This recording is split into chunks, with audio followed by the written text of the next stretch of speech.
Welcome to Nimmin Live, the #1 place on the internet to learn about YouTube, network with other content creators, and have an awesome time doing it. My name is Nick, and today I'm answering your YouTube questions. But first, if you're watching this on the replay, I want to let you know we talk about tons of things regarding content creators during this live stream. So because of that, we put timestamps down in the description so that you can find the information that is important to you in terms of the questions that maybe you have, or you can look through the list of questions and you can see like, hey, never really thought about that, but let me watch that particular part of the video. We're going to share a lot of helpful things for content creators, so make sure you check out those timestamps. But for everybody that is here, what is going on? Hope that you are doing fantastic. Super pumped up to stream today.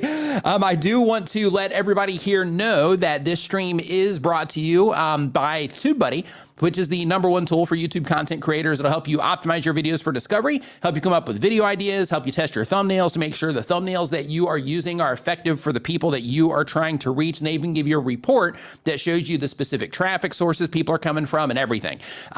You can try that and 90 different tools that will help you with your channel at tubebuddy.com, or you can go to tubebuddy.com/Nimmin. And of course, I get a link down in the description as well. In addition to that, it is brought to you by StreamYard, which is the live streaming platform that I use to stream this every single Saturday at 9 a.m. Eastern. And the reason that I use StreamYard is because it's easy, right? It's easy, doesn't require a lot of like tech. They do all the heavy lifting for me in the cloud in terms of like holding the stream open and running the stream. So for example, I don't have to have a strong computer. I can just run this on a laptop. You can technically run this on your phone even. Super easy to use. They make it easy to add graphics onto the screen like you can see, right now. They make it easy to bring on guests. They record your stream in the background so you can repurpose the content. And they even made a new feature where they're letting you sample out your shorts from some of the content, shorts or reels, out of some of your live stream content if you choose to, which is pretty awesome. But you can find that at StreamYard.com, or of course, I've got a link to that down in the description as well. Making it your own DIYs right here in the chat says StreamYard is super easy. Absolutely. So as we get into this today, I do want to let everybody know that is here today that we do have a form that is down in the description of this stream right now. So if you have a question, I answer them in the order that they are received. So because of that, if you have a question, make sure you get it in the form. If you get it in there now, it will get answered on the stream today. So make sure that you get it down there right now so we can get it answered for you on the stream. Podcast Creators Club. Hey, what's going on, Ash, man? Hope you're doing fantastic. Chantel, nice to see you in here. Jerry Popandrea, what's up, dude? Hope you are doing fantastic as well. Doug, what's going on, my man? Ron's Trains and Things, nice to see you here as well. Hope everybody's doing fantastic. I'm going to go ahead and just get into the questions, right? But first, what's up, people? This your boy Viper, the man about tech. Viper, man about tech in the house. What's up, my dude? Hope that you're doing fantastic today. As we get into this, I'm just jumping right into the form. Like, we're just going for it today. Oh, and one more thing. If you are a YouTube content creator, before we get into it, if you are a YouTube content creator, I do want to remind you of two things. One, that my brother and I have created a free music resource for you called Creator Mix, where you can stream music in the background of your live streams. You can download the music and use it in your videos and all that without having to worry about copyright stuff. You can find that at creatormix.com or creatormix.com/stream. And if you are a TubeSpanner user, make sure that you get your notepad open because we are going to be delivering as much value and sharing as much information today as we possibly can. So if you are a TubeSpanner user, make sure that you get that open. If you are not a TubeSpanner user, I've got a link to TubeSpanner down in the description where you can check that out as well. So tons of different things also that will help you with your YouTube channel that the other tools don't offer, right? So it's a completely different tool than the other YouTube tools that are out there. So let's get into it. So the very first question that we have here on the list is from Circle H Scuba. Circle H Scuba says that they do education content around scuba diving. The goal of the channel is to build some side income to decrease day job hours eventually. And the question is, with the podcast tab in YouTube Studio, the previous leaked doc on focusing on podcast and the podcast homepage, should podcast be posted on your main channel or a new channel? This happened to Shorts Clips channels too. It seemed where people migrated them back to their main channel since YouTube built the bridge better. I'm not 100% sure exactly how they're going to be treating podcasts right now, but if you do have a podcast, one thing thing to consider is, you can put up some and see how your audience responds to it. As of right now, I don't have any like real information on that because, that's something that they're just rolling out, right now. But what they're talking about, for those of you that don't know, I actually mentioned it in my news stream that I posted yesterday, where, I gave some updates on the YouTube lawsuit that's happening, mentioned that podcast tab, as well as some new YouTube analytics that are available for you for an understanding of your audience and an understanding of your shorts performance as well. So make sure you check out that news segment if you haven't already. So next question that we have on the list here is Synergy Gaming. Synergy Gaming says they do a gaming channel. Goal of the channel is full-time career in the gaming industry in the future. Awesome. The question is, are shorts shown strictly in your region at first and then shown out to other places if it's successful? Are shorts still sent out as notifications even after YouTube says the notifications aren't sent out for shorts? So YouTube says that that when you publish a short that does not send out a notification of any kind. Also, shorts do not impact the notification limit on your channel as well. So every channel has 3 notifications that can go out within a 24-hour period. For your long form content or your regular content or your 16:9 content over a minute, but we'll call them your longs. But when it comes to the shorts that you publish do not impact those. So let's say that you are somebody that uploads 3 videos a day. First, I just want to say I appreciate your grind and your hustle making that happen. But if you're, uploading 3 videos per day, and then you're also putting out YouTube shorts, they do that. Those shorts are not going to impact that notification. And Ron Strains and Things has a really good question here. Says, how does YouTube differentiate a podcast from regular live streams? I'm not sure at this moment in time. Like all of that has just popped up yesterday for, I think most people have that now. So it all popped up yesterday. So I'm also in the process right now of trying to, get a better understanding of everything. Let's see here. So next up on the list here, we have K Skis. Sorry about that. K Skis says that they do anime, sports, and adventure gaming. Goal of the channel is 100 subscribers or make content that is entertaining. And the question is, morning, Nick. Morning. Evening for me. Cheers for everybody drinking coffee. So my question is mainly about momentum for when you have a video that you loved working on, that even though that I'm not at 100 subs yet, when I did my last video, I loved editing that. So how can I keep constantly with the same momentum of videos, and how can I promote these videos to more people? I know you say to use things like TikTok and YouTube Shorts, but I never knew how to do them. So any tips would be service. So when it comes to taking your momentum, right? Because you're in the process right now of, just making content on a regular basis and just, keeping that pace up. So when you are trying to keep that pace up, the most important thing that you can do is make sure that you are working it into your lifestyle. The reason for that is because sustainability on YouTube is really important, because in most cases, YouTube is a marathon. So, you do have those channels occasionally that pop up and, they'll just take off, right out of the gate. But in most cases, YouTube is a long game, which means you're going to put in a lot of front end work in order to get the rewards on the back end. And because of that long game side of things, or that marathon, nature of YouTube, you need to make sure that you work the process of content ideation, content research, content, scripting or bullet pointing, or however you put it together. We'll call it preparation, recording your content, editing your content, and getting it online. You need to work that process into your lifestyle so that you can ensure that you can consistently do it over a long period of time. Anybody can do it for a month, right? Anybody can do it. Anybody can do it for a month. Not everybody can do it for 2 months. Even less people can do it for 3. Hardly anybody can do it for, very long periods of time. So because of that, you want to make sure that you're working it into your lifestyle so you can be one of those people that can do it for a long period of time, so that every moment of effort that you're putting into your YouTube channel, you will still be able to win from that effort down the road once everything starts moving for you, if it's not already.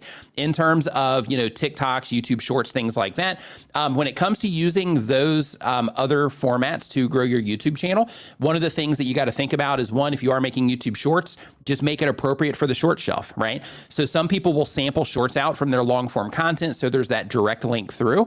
Other people will just make content that is just for the shorts feed, because they understand that if they leverage the shorts feed with content that's appropriate for a new audience, that's a way that they can, grow their channels faster and get in front of more new people that they can hopefully introduce their long form to. But keep in mind, when it comes to, the shorts that you're creating and it comes to the long form content, you got to make sure that the shorts that you're putting out are in alignment in terms of the audience that you're trying to reach with the long form content that you're putting out as well. So it doesn't matter what you're doing on your YouTube channel, you want everything to serve that audience that you're trying to reach. So for example, every short you make, every video you make, every live stream that you make, you need to make sure that it's in alignment with the audience that you are trying to reach. If you do that, and you work the process of creating content into your lifestyle, then you'll be able to keep up that momentum. You'll be able to keep moving forward. And more importantly, or most importantly, you'll be able to do this for a long period of time.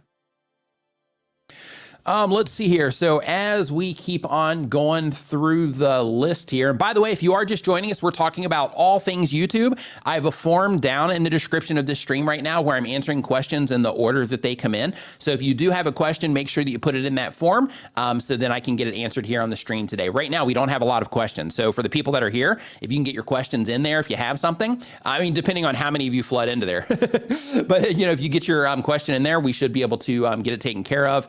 And get it answered on the stream today. So next up, we've got Camp Brood. Camp Brood says that they do campground reviews and hiking and exploring the national parks and associated product reviews. The goal of the channel is to become a better storyteller and speaker. Question: I used shorts to get over 1,000 subs. Now I've been uploading long form videos weekly for 3 to 4 months along with shorts daily. I used to get 20 long form views per day, and now I'm averaging 70 after this 3-month effort. Is that enough to know that I'm getting momentum and heading in the right direction, and I just need to keep doing the thing? I have just over 300 qualified watch hours, and it seems like a long road to 4,000. Other than posting on YouTube, what else can I do to increase views and watch time? The best thing that you can do to increase your views that you're getting and the watch time that you're getting on your videos is actually trying to make every single video that you publish better than the last one. And I know that sounds like basic, and I know that sounds like almost like it's common sense, but the effort that you're going to spend promoting your content everywhere else, if you can spend that time on like learning, okay, I'm in my YouTube analytics, I'm seeing how much people are clicking on my thumbnails, I'm seeing how long people are watching my videos for, I'm seeing how many people are completing my videos, how many people are clicking on my end screens. Like when you start seeing all of that and you start focusing solely on that viewer experience and of course coming up with good topics for your audience, those are the things that will move the needle for you more than anything else that you can do. Now, of course, with some content types, sharing them in places like Reddit, can be beneficial, making sure that, if the type of content that you make is something that is like search friendly, then in that case, topically search friendly, then in that case, make sure that, that you do add like Pinterest to, things that you share your content to.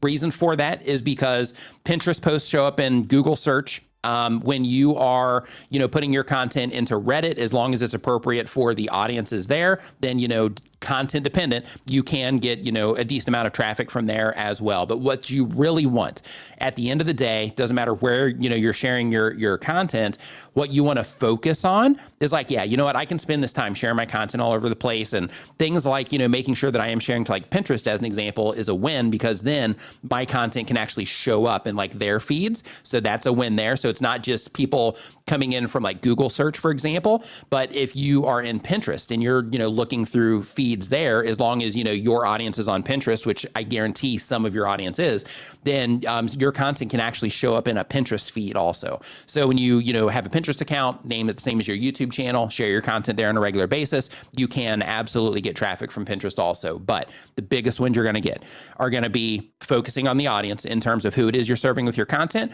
trying to figure out the best way to serve them, and then also building up the skill sets in terms of, right now you're like, hey, I use shorts, right? I got to 1,000 subscribers there. People are responding to what I'm doing in shorts, but now I'm in that longer form content, and my even though I'm increasing, right? I'm improving, which you are. You went from 20 long form views per day to 70, but even though you're increasing, you want to accelerate things, right? So because of that, you need to make sure that you are working on the skill sets of learning about thumbnails, learning about design, because, when it comes to thumbnails, you have the imagery that you're working with, and then you have the design. So learning how to, focus people's attention on a very particular thing in the thumbnail, and learning how to use all of the supporting graphics in the thumbnail to point their eyes towards that when they see it, that's the type of things that you want to learn. So watch videos on design, watch videos on like font usage, and just understanding fonts. Watch videos on color theory so you can learn how to make your thumbnails pop and make your thumbnails stand out. Watch that kind of content, as well as watching content on copywriting and writing titles. Just in general, a lot of people will look on YouTube for like how to write a title, but also look for how to write a headline, because the same concepts still apply. You're trying to get a human response from just one line of text. So make sure that you're watching, that type of content and learning from it so that you can use that to, kind of level up your skill set quite a bit. And then, of course, that's just grabbing their attention, right? That's grabbing their attention, getting them to click. And then from there, you have to learn how to, one, match up what's happening on the outside with what's happening on the inside, meaning your thumbnail and your title build an expectation for the viewer. We've been talking about this for a really long time in terms of how important it is to kind of set your video up for good retention, right? So since your title and your thumbnail and the topic create an expectation of what it is somebody's going to get when they start experiencing the video content, you want to make sure you do that first, as long as your content type supports it for everybody here. Come up with your title and your thumbnail first. Once you have the video idea, you want to think, okay, how am I going to package this up? How am I going to make it to where if somebody that cares about this type of content, when they see it on their homepage, they can identify that it's content that they are, interested in? And then how am I going to write a title that compels them to click on it? And then once you get that part figured out, then you have to go into your audience retention reports and start looking at the experience that they're having there, right? And then once you do that and you start fine tuning that over time, really hard to do with just one video, but when you start looking at your content across the board, like for example, if you're publishing a video a week, you look at all the videos that you published over the last 90 days, and then you start analyzing deeply your audience retention reports. One of the things that you're going to see is, when I do my intros like this, people leave. When I do my intros like this, people stay. If it takes me too long to get to the point, people leave. If I can get to it quickly, people stay. If I, insert these, personality aspects, people might hang out for a little bit longer, or they might subscribe at a higher rate. If I don't do that, then maybe they hang out longer in that case, or maybe they subscribe at a higher rate there. But those things are what you'll learn from your audience retention reports. And if you can learn how to do the thumbnails and titles like I was talking about, and learn how to create that great viewer experience in the content, like those are the only things you have to learn. So when it comes to sharing your content like everywhere else, if you can focus everything it is that you're doing on, okay, how do I make better thumbnails, how do I make better titles, and how do I make the videos better? If you focus on those things, everything else will fall into place, because all of that is focusing on the viewer experience, helping them identify your content, helping them click on it, and then making sure they enjoy the content. And if YouTube detects that entire string of events is happening, then they're going to show your content to a lot more people, and a lot more people are also going to have that great experience, which then means that YouTube will continue to show it to more people over time. So those are the things you want to think about. Life of MC. Welcome to the Nimminati. Welcome to the Nimminati, the channel membership. When you get the chance, go to nimminvip.com. That's going to redirect you to the service that I use to manage the memberships called Members Amp. Once you have everything connected in there, you're going to get access to the Facebook group. So just head over there and then make the request to get in there. And then if you can do that before the stream is over today, then I will get you in there as well.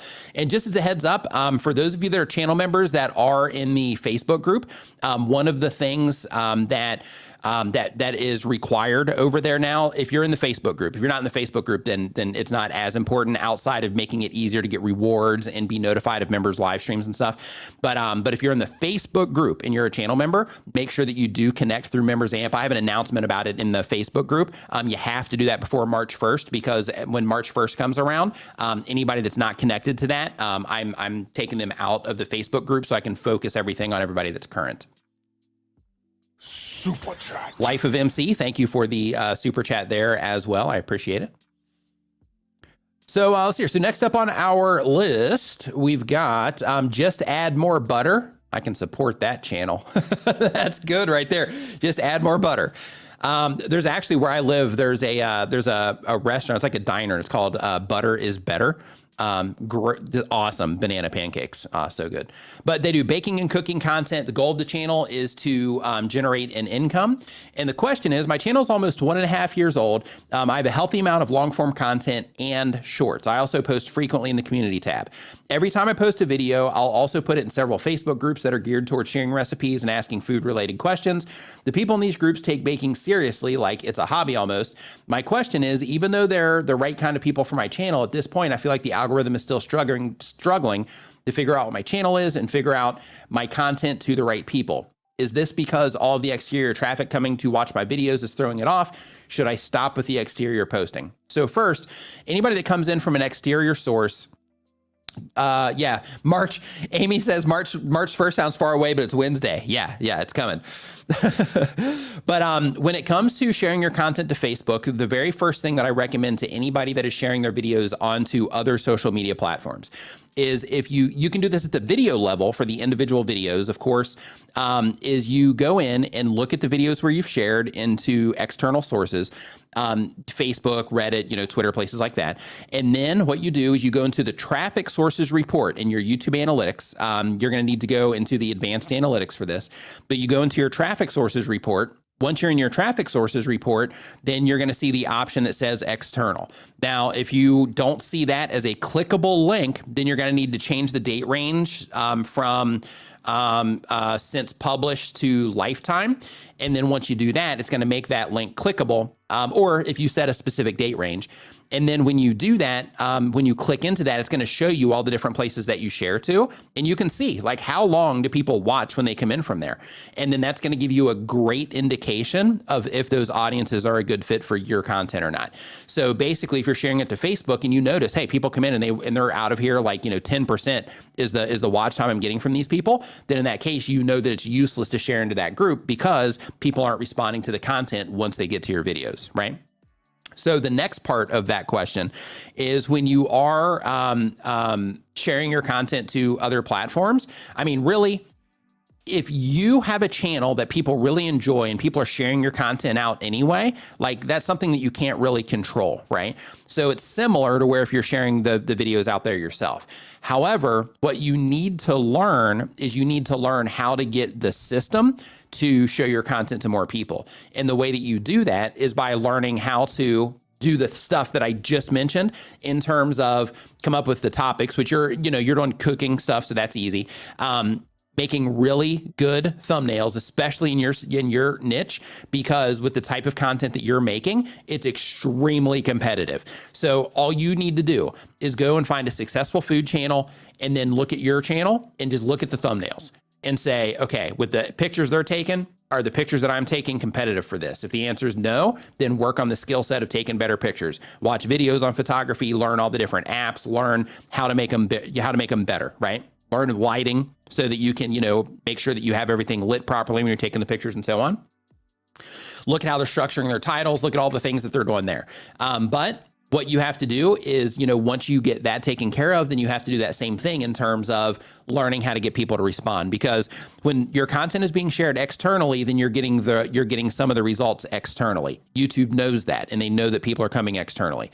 However, YouTube is also keeping track of, or more importantly, keeping track of how people are responding when they're on YouTube. So if they're watching on a TV, if they're watching on computers, if they're watching on their phones or tablets, YouTube is keeping an eye on, are these people having a satisfactory experience with this content? Yes or no? If it's yes, and it's competitive with all of the other content that YouTube thinks that particular viewer is likely to watch, then in that particular case, they're going to keep showing it to people as long as they keep responding to it. However, if YouTube is showing your content to people and they're just not clicking on it at a competitive rate compared to all the other options that they're showing them, or they're not responding to the content at a competitive rate in terms of how long they're watching the videos, how much they're sharing them, how much they're liking them, what's happening once they get to your end screen, stuff like that, then if they're not competitive, then they're going to move your content down and they're going to put another piece of content that is competitive in its place, right? And then that just keeps stacking up in real time, throughout the day, throughout the week, throughout the months and years on YouTube. So because of that, you have to make sure that you are, keeping track of, okay, when I'm sharing my content out or other people are sharing my content out, this is the type of response I'm getting there, just so I can know. where my efforts are better spent. But what I really need to make sure that I'm focusing on is learning how to get the activity on YouTube. If you're just getting started on YouTube, one thing, even though majority of the traffic on YouTube is from the recommendation features, meaning that YouTube is showing your content to people on home pages, suggested videos, and the subscription feed. Even though that is where most of the viewership is on YouTube, if you're just getting started and you're trying to teach YouTube who the right audience is for your channel, which is what I'm kind of pulling from your comment here, is the best thing that you can do is actually try to get some videos showing up in YouTube search. YouTube actually recommends this as like one of the tips for people getting started. So the logic behind that is when you are trying to get that response off of a homepage, in addition to just the basics of it, like, okay, I got to learn how to, make thumbnails and titles. But when you're trying to get responses off of homepage and suggested videos, you have to get a response from people that are not expecting to watch your content, right? So like it's hard, right? I'll just call it what it is. Like, it's hard. So when it comes to YouTube search, it's a little bit easier because the people that are finding your content are actually looking for the content that you made. So then when people are looking for the content that you made and then they respond well to what it is that you've published, that helps the system identify, hey, this type of viewer is enjoying this content. And that's going to help you, of course, show up in search, but then that also teaches YouTube who to recommend your content to as well, based on the people that are enjoying your content. Okay. So keep all of that stuff in mind, and hopefully that answered your question there. So next up on our list. If you're enjoying the show, remember to give it a thumbs up and share it with a friend right now. By the way, if you are just joining us, we're talking about all things YouTube. So if you are a YouTube content creator, everybody here is, also a YouTube content creator, or they are going to be a YouTube content creator. So, say hi. If you're sitting there and you're not engaging, make sure you say hi. But we are talking about all things related to YouTube. So this is like a freestyle show, essentially, to where as the questions come in, we just answer them one at a time in the order that they are received. And the form to get your question, and this is free, by the way, the form to get your question answered is down in the description below. Shark Scrapper is our next question here. Says edutainment content. The goal of the channel is to share my passion for recycling sharks and making some money. And the question is, I recently responded to a comment with a short, a cool new feature. Is there a strategy to maximize the utility of this capability? There is. So one, if you are responding to YouTube shorts that it's just like hey, you're just trying to help somebody out with something, but it's not really appropriate for the short shelf, then in that particular case, you can publish that unlisted, and then they will not, it won't go into the short shelf. Just those people will see it in the comment section. However, if you're answering a comment that is like, that would be like, oh yeah, everybody that's into what it is that I do has this type of question, then if you answer that one, then you might want to consider putting it in the main shelf. So the whole idea is that when you are replying to comments with YouTube Shorts, they let you either just, hold your camera up and be like, hey, blah, blah, blah, or you can pre-record something. So for example, in your case, if somebody asks you something about maybe, hey, how do I figure out the value of something? You can like pre-record that video, and then you can just drop that comment, right on top of it. And then you would make it a little bit more appropriate for the short shelf, because then you're like showing them stuff and all of that, instead of it just being, a video where you're just sitting there, quickly answering that particular question. So just to kind of recap that, if it's not appropriate for the short shelf, then in that case, make it unlisted, then they'll still see it. If it is appropriate for the short shelf, then make a video about it, or just respond to it, and then make it public for the short shelf. Let's see here. So next up on our list, first off, Tiny Cabin. Welcome to the Nimmin. Welcome to the Nimmin. Make sure next time you get the chance, go to nimminvip.com. That's going to redirect you to the service that I use for managing channel memberships. It's called Members Amp. Once you get there, just connect, and then once you get inside, you're going to have some rewards instantly unlock for you. And then you're going to see like a list of stuff. So make sure that you connect to Facebook there. And then once you do that, it's going to give you the Facebook page. Go there, fill out all the information, and then I can get you added here after the stream is complete today. And by the way, for those of you that are channel members, so once the March 1st deadline goes by, for those of you that are connected to Members Amp, I'm putting my Pad Planet video planner. I'm putting that in there for you guys as well. Once all of that is, once I get all that stuff sorted in terms of the Facebook group. So just a heads up there for you, for those of you that have iPads. Next up, we've got I'm Worth It. They do, let's see here, equipping entertainers for financial abundance. The goal of the channel is to help free people's minds and help them be self-sufficient and wealthy. And the question is, appreciate you, Nick. It's Liberty again. Hey, Liberty, hope you're doing awesome. I can use CapCut on my shorts and my longs. Yes, you can. As long as I don't use CapCut logo, but can I use their sound effects? So when it comes to sound effects in apps, I'm not sure what CapCut has going on, but just be aware that some of the app companies, they will use claiming content as like an additional way to monetize. So because of that, just be super careful. And just be mindful. So maybe use like one and just kind of see what happens.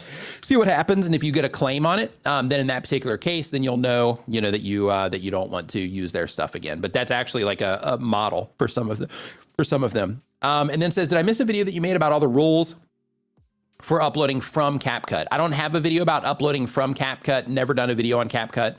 Let's see here. For all friends, Nimmin, I do. Please shout out in the stream.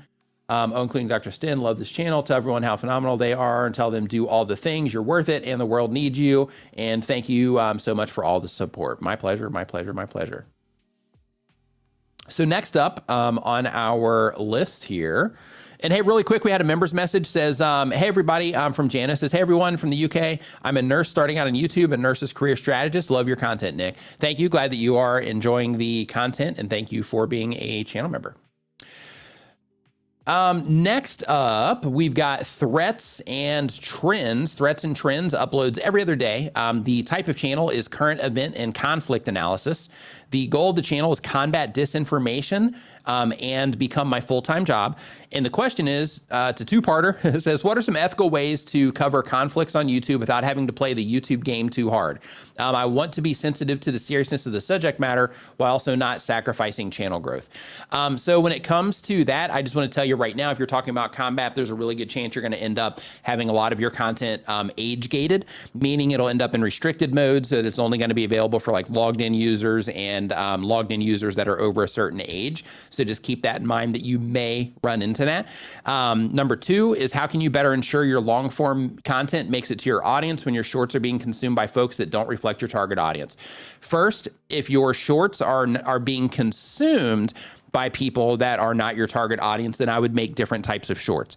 So basically, when it comes to your YouTube channel, the whole thing needs to be targeted towards a specific type of viewer that's interested in specific types of content. So if you are uploading YouTube shorts and it's not related to the main subject matter of your channel, then in that case, you're getting your content in front of people and having people subscribe to your channel that aren't interested in what it is that you're doing with the long form content, which is a surefire way to kind of, drive yourself crazy in terms of like trying to get that momentum, but having, kind of working against yourself. In terms of the ethical ways to cover conflicts on YouTube without having to play the YouTube game in terms of, like them, like not showing ads on your videos and stuff like that. Just as a heads up, like the type of content that you are choosing to go into, like that's, it's a risky type of content. So because of that, just be, ready for that. And I'm not really sure how to cover that, without, like, if you're talking about those things, the system's going to detect that you're talking about it and or showing those things. And because of that, you're going to be, climbing uphill or working, rolling the boulder uphill, quite a bit, with that. Travis, MCP, MVP in our world. What's up, dude? Hope you're doing awesome. Hope that you are fantastic. Thank you for swinging by today. Hope that you are rocking over there. Next question that we have is from Drew Project. What's up, Drew? Hope you're doing awesome, my man. Says they do music content. The goal of the channel is to go full-time and make music / YouTube my full-time job. Says, hey, Nick, hope you're doing great. I'm not happy with how I mix most of my older songs I published on YouTube. I will in the next few weeks, months, mix everything again from scratch and start publishing on Spotify, Apple Music, etc. What would you do with the corresponding YouTube videos though? Should I re-upload an updated version for a better experience on playlists, for example, at least for the ones that are not giving me views, and maybe keep the ones that generate some sort of interest, or leave everything as it is? If you're remixing them in terms of like, you're going to be shooting new videos for them, you're going to be re-editing videos and then, you know, putting them back up, or if you're going to be, you know, adjusting how the sound, like the actual master or, you know, the final mix of the song sounds, in that particular case, if you can produce a better product now, then if you have content in your channel that just isn't performing at all and you think that that's the problem, then in that case, I would unlist that, and then I would publish the new updated stuff, or just leave them both on the channel. Like if you create something that's different and you upload it, but it's still the same song, that's okay. So basically you're creating a different experience for the viewer based around that song that you have. So because of that, like if you want to just make sure that you are keeping that content, and, you know, for the sake of, you know, once you do have that song that ends up doing like awesome, and then you start having those people like ripple down through all of your other content, as long as you're cool with people, you know, hearing and experiencing that, you know, some of those videos that you've made, then I would leave them up. But if you're like, I don't know, I think they're garbage, then in that case, you know, that's going to be an artistic decision to take those down or not.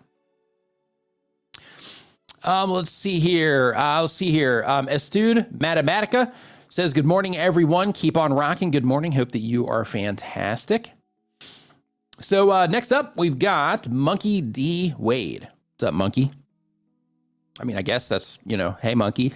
They do anime and manga content. The goal of the channel is to bring new people into the anime community. And the question is, I'm thinking of switching from Faceless to actually showing my face. Any tips to getting used to being on camera? All right. So this is good. This is one that we don't get the chance to talk about a lot. So when it comes to getting used to being on camera, the most important thing to remember, this comes to your voice and it comes to you putting yourself on camera. The most important thing to remember is that what you are seeing when you are making videos is what everybody else already sees in your life. So same exact thing when you're hearing yourself. Now, of course, you can make yourself hear better, or not hear better, sound better, you know, just using like EQ and stuff like that. Like you can make your voice, you know, louder, you know, you can, you know, kind of take out frequencies that are, you're like, I'm not really liking like the tinniness of my voice. You know, you can fix that kind of stuff. So learn how to do that if you're, you know, weird about your voice, or if you're not comfortable with your voice. But when it comes to getting comfortable on camera, the first thing you can do is, of course, just remember that's how everybody already sees you. The reason it's weird is because like it's you seeing yourself, and it's also this like mirrored version as well, instead of it being what you would see in like a normal mirror. So because of that, it can be a little bit awkward, but just remember, like, that's how people see you anyway. So it's not a big deal. 2, before you criticize yourself, look at a fully finished edited video, because when you are first editing a video and you're putting it together, it can, you know, like this will happen to me, and I've been doing this for a long time, made like hundreds and hundreds and hundreds of videos. But what can happen is like, you know, like if I'm editing a video, I'll be like, oh my gosh, my performance on this just sucks. The way I'm explaining this sucks. Like this sucks and this sucks and this sucks. But then by the time it's done, that's the whole reason you edit, right? By the time it's done, you're like, you know what? Yeah, this is okay. Okay, I'll get this up there. But just make sure that you are looking at your finished video instead of expecting a finished product before you even edit it all together, right? So that comes down to like your sounds. That comes down to like the pacing of your voice, the things that you choose to, you know, keep in the video, the things that you end up taking out. So just make sure that you do spend that time learning, you know, that part of it and accepting that part of it. In addition to that, once you start putting yourself on camera and you start presenting that way, one of the things that's going to happen is it's going to help you edit in a different way as well. So as soon as you start doing that, you're going to start noticing in the edits, you're going to be like, okay, well, maybe, you know, at the end of my clips that I need to kind of finish, you know, on a high note here, and then kind of bring it in on a low note here for, you know, like dramatic effect. In other cases, if I'm going to, you know, end on a high note, maybe I'm going to bring it back in on a high note in terms of my tone, and then I'm going to, you know, kind of bring it down from there. You know, you'll learn how to do all those types of things. But keep in mind, when you first go on camera and you first start doing it, you know, you're using that as the practice to learn how to, you know, present better and to edit better. So because of that, just be super mindful and aware of your own performance, because, you know, when you first start doing it, it's likely that you'll be like, yeah, this is okay. Or maybe it's not, you know, as good as you would like it to be, or it could be to where you're like, hey, this is awesome. But if it's not, then in that case, just remember, you know, I'm practicing this, I'm learning this, you know, I can't expect to just rock it, you know, my very first video. As a matter of fact, Of course, we can't sort by oldest anymore. But if you go to my channel and you look at my very first video, you can actually just hop on YouTube, search for it. If you go how to overcome camera shyness and then put Nick Nimmin, one of the videos that pops up there is going to be my first video that I put out on my YouTube channel. If you compare what it was that I was doing then to how it is that I'm, presenting now, then, you can see the difference in confidence, the difference in, just learning the skill as well. And you can see just how stark of a difference it is. And you can do this on anybody that you watch that has, any type of success on YouTube. Doesn't matter who they are. When they first started, totally different than what it is that they're doing now. A great example of this is Sniper Wolf, if you're familiar with her. Like if you look at her first videos, she's like in this like dark room. She's like, timid. She's, not doing anything. Now, she's like off the charts and, just like, she's just fully expressing herself. So, so just make sure that you are keeping all of those types of things in mind. But in terms of getting used to it, the most important thing is just, that's how people see you already. It's how people hear you already. So just embrace that as like, what you are and who you are. Next. Really quick, we got a super chat from George Fontan. What's going on, George? Thank you for the super chat. It says, I had a video I thought was good, but no views. Took it down and re-uploaded with a few tweaks. Any thoughts on how to get more views on an existing video that doesn't perform well? So if it doesn't perform well on YouTube, then that will come down to the viewers. And basically how the system works is if people respond to it at a high rate, then it will, they show it to more people. If it ends up not being competitive, then in that particular case, then they, then they'll exchange yours for another piece of content that is, of higher performance. Because it's, it's competitive. They got to keep people on the platform, keep people engaged. So because of that, they prioritize the content that keeps everybody the most engaged. But how do you figure that out? So the very first place you got to look is, of course, you got to look at your ability to get people to click. You'll see that in your click-through rate. If you go into your YouTube analytics, one of the things that you're going to see, actually two different things. One is going to be your impressions. So your impressions shows you how often YouTube is showing your content to people. So when you see that and you're like, hey, I'm getting impressions, that means YouTube is trying, right? YouTube, the system is showing your content to people. And then from there, you want to look at your click-through rate. Your click-through rate is how many people are clicking on your video compared to how many people are it's showing it to. So in that particular scenario, what you want to do is you want to go and you want to see like, okay, YouTube showing this, how many people are actually clicking on it? And that by itself could be like, oh, okay, I see the problem. I need to, work on my packaging, which is your thumbnail and your title. Technically your topic, but your topic is expressed through your thumbnail and title. Next is, of course, you have to look in your audience retention reports and see how people are responding to the video content itself. So if you look in your audience retention reports and you see like people are leaving, like a large amount of people are leaving when the video first starts, then in that case, then that's the problem. And when you have content that isn't, performing well, you can sit there and you can, keep, like re-editing that video and, deleting them and putting them back up and things like that. But the best thing that you can do is you can use the data that you have and say, okay, people didn't, respond well to this, intro part. So yeah, I can just keep working on this one video, or I can try to make, another video and try to do the whole thing better versus just trying to bring that one, back to life.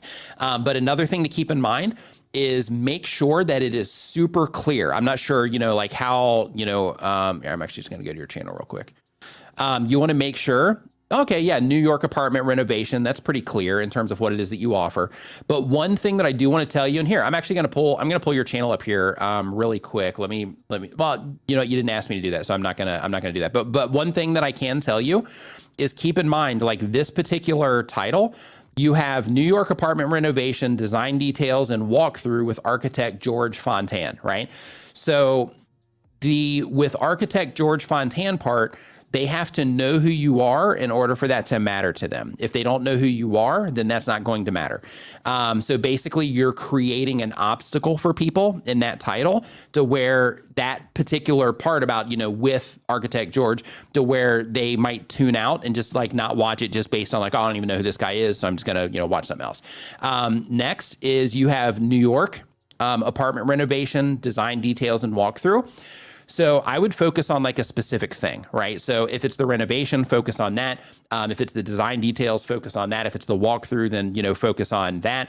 But if let's say it's like, New York apartment renovation walkthrough, That's one type of title, right? To where it's informative.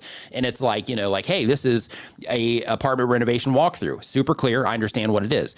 However, you can make that more compelling by using language along the lines of, this New York apartment renovation is outstanding, or this New York, this New York apartment renovation is incredible, or, something like that, to where it's a little bit vague and it has the important information, New York apartment renovation, in there without all of the extra fluff attached to it. So one of the advantages of doing that is, one, that helps when it comes to truncating. So if you look at this on a computer right now, you'll see that your title gets cut off at New York apartment renovation design details, and then it truncates from there.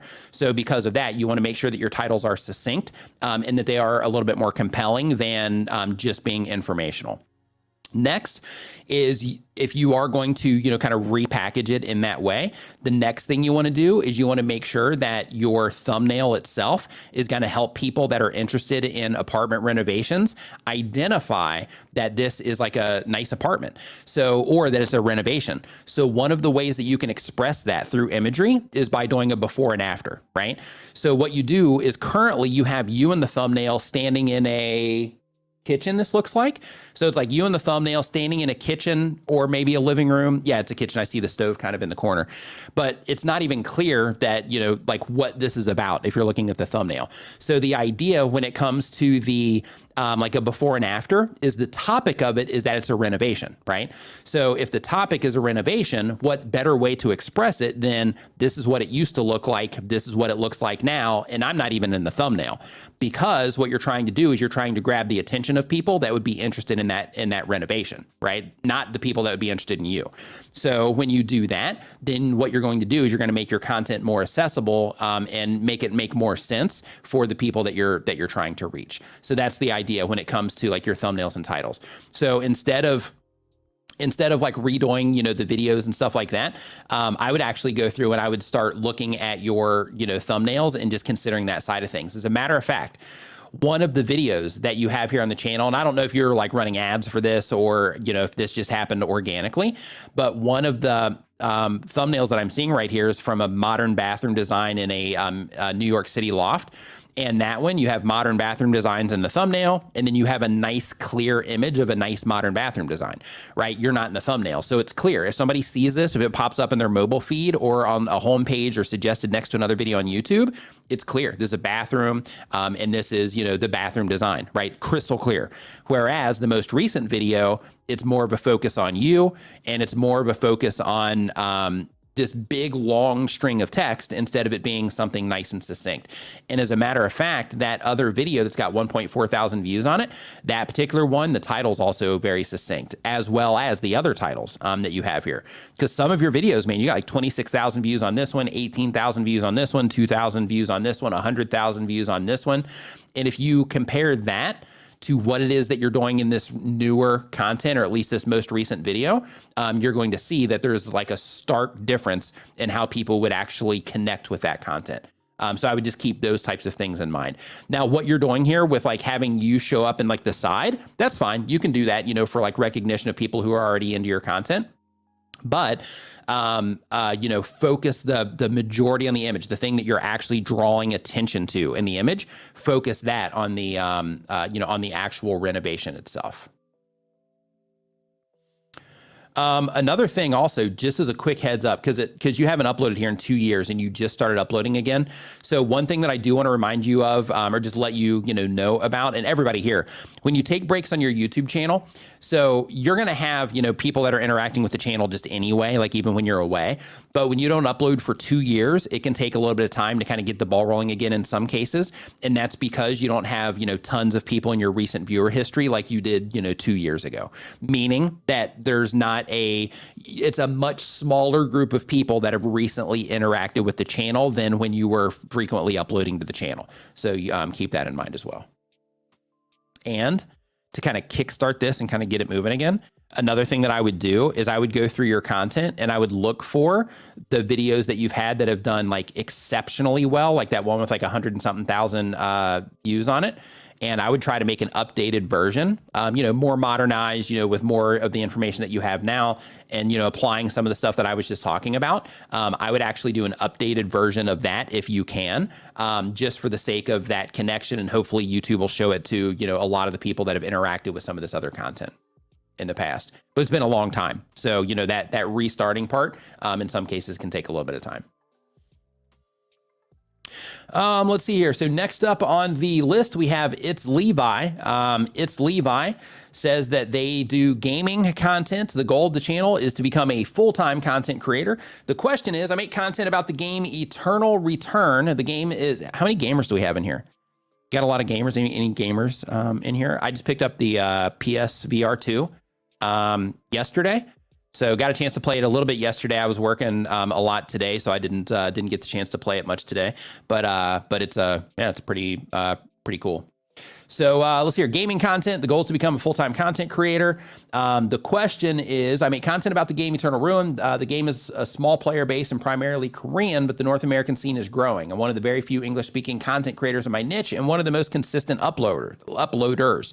I make new player guides, cover events, news style, and post commentaries when a new character is released. How else can I take advantage of the unsaturated niche? Go to, there's a website called answerthepublic.com. Go there. You only get 3 tries at this per day. But if you go there and you type in your game that you play, then Answer the Public is going to give you all of the questions or most of the questions that people typically ask around that game. Go now and start answering those questions in video format. And what you're going to do is you're going to fill up, as long as you see the trajectory and you're like, hey, I'm getting ahead of this and I'm trying to be the number one resource for this in North America, or that, for English speakers, then in that particular case, go and answer every single one of those questions about that game. Because what's going to happen is people are looking for answers to those questions, and one by one, they're going to be coming into your channel. And then as YouTube starts to detect that, if they are watching videos on anything else related to that game, then with you being that number one source, then there's going to be a really high chance of YouTube recommending your content a lot to those people as they're, looking for information around that game. So I would take that approach, and I would answer all of those questions. If you look at my channel, that's what I do a lot here, is I just answer a lot of questions that content creators have. And, by doing that, of course I do it different now than what I used to do. So before, I would just target YouTube search for everything, but then try to make it compelling enough for it to also, get a good response off of recommendations. But now I focus more on recommendations than I do anything. But when it comes to answering the questions that the people have that are, interested in what it is that, that you're playing, the more of those questions you can get answered, they're going to be in the system. And then when people are looking for those things, you're just going to own it. So, I would hop on that as quick as you possibly can, especially if you see it rising quickly.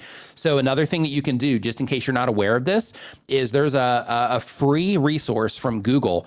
It's called Google Trends. So if you go to trends.google.com, you can put in the name of that game, and then you can actually sort by country, and you'll be able to see the trajectory of that game over time. You can even lower it to, more recent date ranges, things like that. You can scroll down to the bottom of that results page, and you can actually, we'll do it live right now. Who wants to see that? And I'll actually show you what I mean, and then we'll see if we can, find anything out here. I'll just get it up here on this other screen while I'm waiting for the feedback.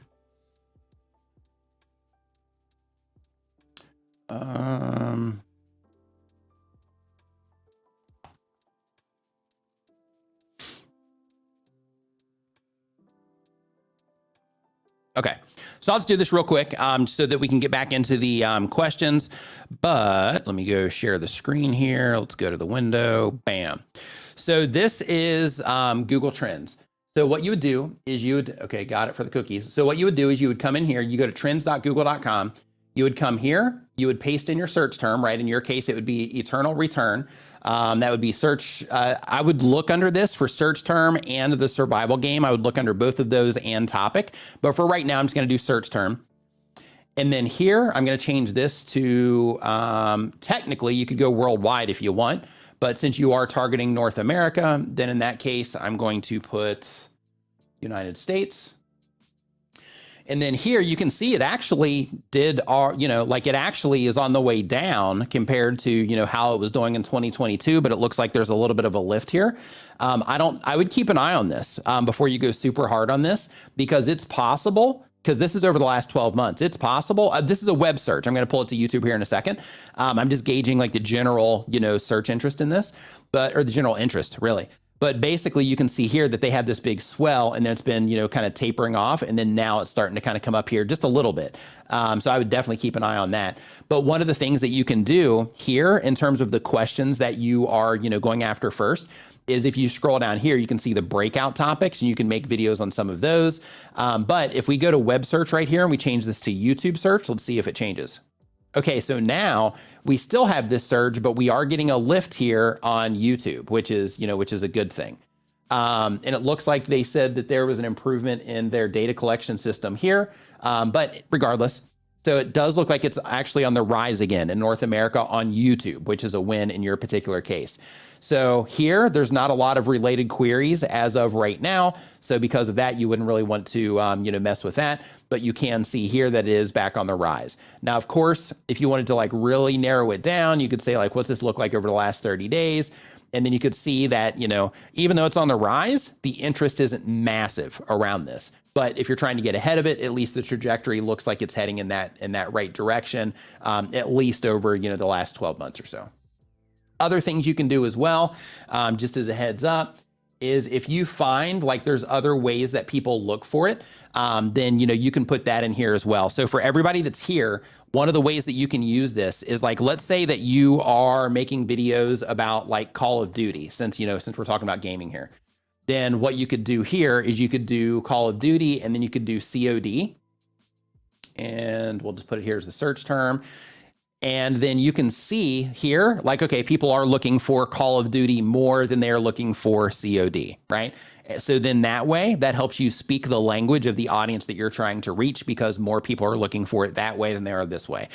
We actually did this around genealogy and family history, and that helped us identify that, family history is looked for more than genealogy. So for those members that are here making that type of content, that showed them that, to reach that broader audience, that they should, include that in some of their, language with titles and things like that.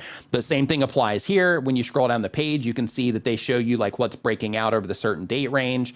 But if you want to bring this to something, a little bit more recent, then you can go to the last 7 days, and then you can come down here and you can see the things that have been breaking out over these, different ways that people are looking for it over the last 7 days. Like for example, Myers Leonard Call of Duty, no idea what that is, Myers Leonard. That's had a 2,700% increase over the last 7 days. So if I was making content about Call of Duty, I would definitely look into this and see like what's going on there. Maybe we've got like Obama playing it and stuff. So maybe this has something to do with the presidents playing video games. Not sure, but just stuff to keep in mind there. But that is a free resource from Google to where you can use it to just gauge general interest in the trajectory of the topics that you talk about. You can also use that tool as a way to make sure that the way that you're presenting your content in terms of packaging it up with a thumbnail and title and the specific words that you use, to make sure that you're using the words that would reach, the broadest audience possible within your niche. And it's an NBA player. Okay. Yeah. I didn't know. I don't watch sports. I don't like watching like other people do stuff. I like to do stuff like, myself. I do watch movies, but in terms of like, sports or, things like that, I just like to do stuff instead of watching. But the, that tool can be a game changer for your YouTube channel. If you like check it on a regular basis against the content that you're making, it can make a really big difference. Hopefully that helped. That was like a pretty extensive answer to that question. So next up, I'm going to take a quick sip of coffee. If you're enjoying the show, remember to give it a thumbs up and share it with a friend right now. Hey, John, I use Amazon affiliate links. You can see them down in my description right now. Right now, they just go to the books that are here on my desk, but I use Amazon affiliate links. Tiny Cabin PMW says they do entertainment content, edutainment content, cabin building. Goal of the channel is to help others building cabins and eventually monetize. Question is, similar to other creators in my space, I don't typically speak in my videos. Any ideas on creating effective hooks on videos without speaking? It would be the imagery that you're showing. So if there's something that's happening in your videos that's noteworthy, building up to that and then cutting, like right before the thing actually happens, or just kind of teasing what's going to be coming up later is, something that you can do. Since you're doing cabin building, in that particular case, you could show, like, this is a tough one because like if you're building it and people are coming to watch you build it, you can experiment with to see how your audience responds to it. Experiment with doing like, a couple of videos to where maybe you just show like a really quick flash of, like, hey, this is what we're, actually building. But one thing that I would do if you can is actually, speak in your videos. Like I like if you're doing like ASMR type stuff to where you just have like the sound effects and all that, then in that case, I would just try to make sure that, as soon as the video starts, it comes in and you're doing all the different stuff to where people just can get absorbed into it. But if you're like, hey, I need to build this up a little bit so that they can kind of see what's coming, then in that case, give them a preview of, give them a very short preview of what is coming. Next up, we have Geology Dude. Geology Dude does rock identification and geology education. The goal of the channel is some influence, some money, and some fun. The question is, 80% of my audience is from non-English speaking countries, so my shorts have no narration text. YouTube won't distribute to foreign countries if I use English narration or text. Yes, they do. The video descriptions contain detailed information and are also translated into 55 languages. How else can I accommodate this for a foreign audience? Lots of minors and students use my shorts as a picture book catalog to identify rocks. So YouTube has, and I actually talk about this in a news segment that I did, and you would have to dig through and find the specific source for it. Somebody here might know the company. I always forget the name, but there is a company that will do audio translations as well. So basically what you can do is you can upload audio natively to YouTube in languages, just like you can do captions. So the fact that you're already, translating all this stuff into the foreign languages and all that, you're doing the right thing. But you can also do the same exact thing with audio as well if you choose to, but you're gonna have to, pay allowed. That's it. Thank you, Doug. But you're gonna have to, pay for those, things to be done. However, if you are just not speaking in your videos at all, then in that case, you wouldn't use that, of course. But the one thing to just remember is that even though 80% of your audience is from non-English speaking countries, even if you do have things in English, they will still show it to, foreign countries as well. The reason that it's probably in those other countries is probably because you don't, you're not doing it in English is probably why, they're getting more exposure over there compared to what's happening in English. But it's definitely something to experiment with in terms of like, hey, I'm going to try some, multi-languages and see how those perform. And then I'm also going to, maybe try some English ones just to see how those do. Renee Ritchie says allowed. Same. Yep. So just like Doug said, is Google's AI dub service. Creator Global is Mr. Beast's new service. Yeah. So Renee actually has a video on the Creator Insiders channel, excuse me, with Mr. Beast, where he's talking about his Creator Global service that he's not, I don't even think he mentions it in there, but there's a link in the description going to his service.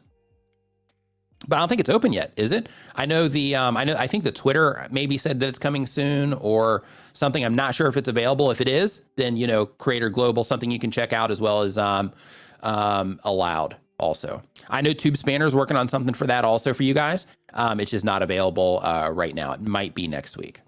Podcast Creators Club says that they do daily content.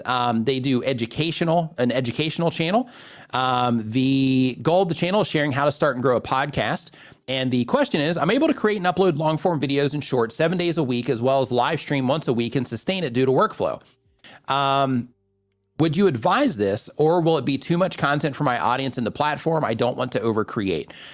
Try it. If you can build it into your, workflow and you can get all of that done and you can keep it consistent, like over a long period of time, then in that particular case, yeah, try it. Like go hard for a little bit and see how your audience responds to it. Because, one thing to think about when it comes to people, kind of painting that picture of like audience saturation in terms of like, oh, if I upload too much, they just won't watch my videos, is not everybody watches all the videos anyway.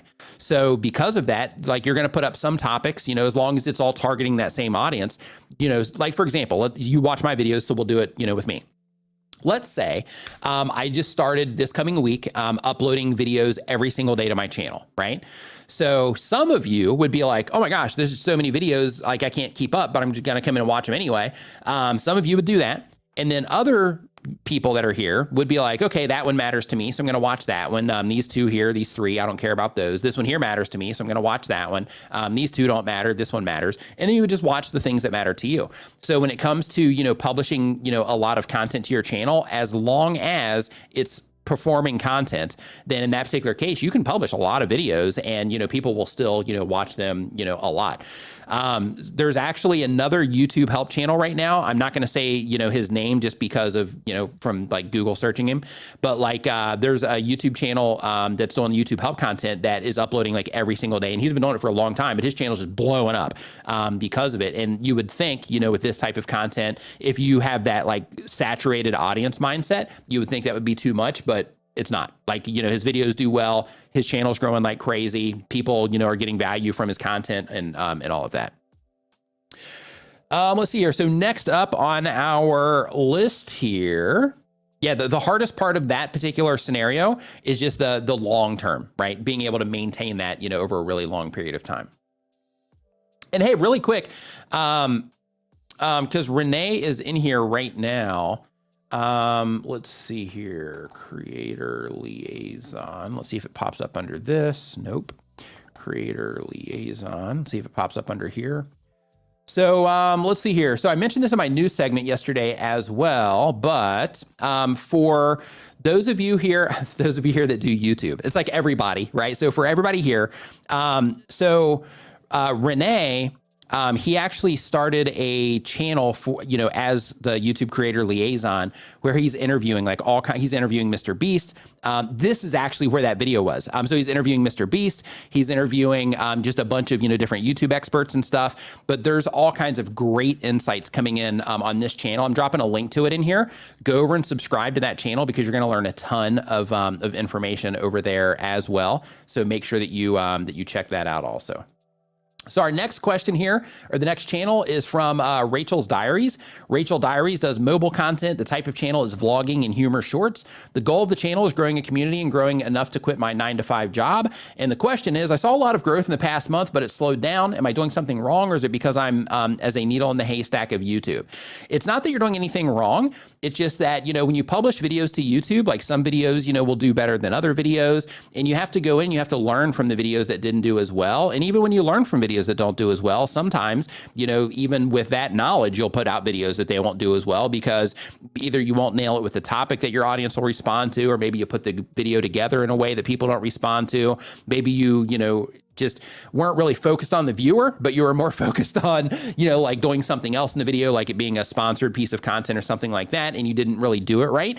And because of that, it caused the video not to do well. Like there's all kinds of reasons that videos don't, perform well. Timing is also another one.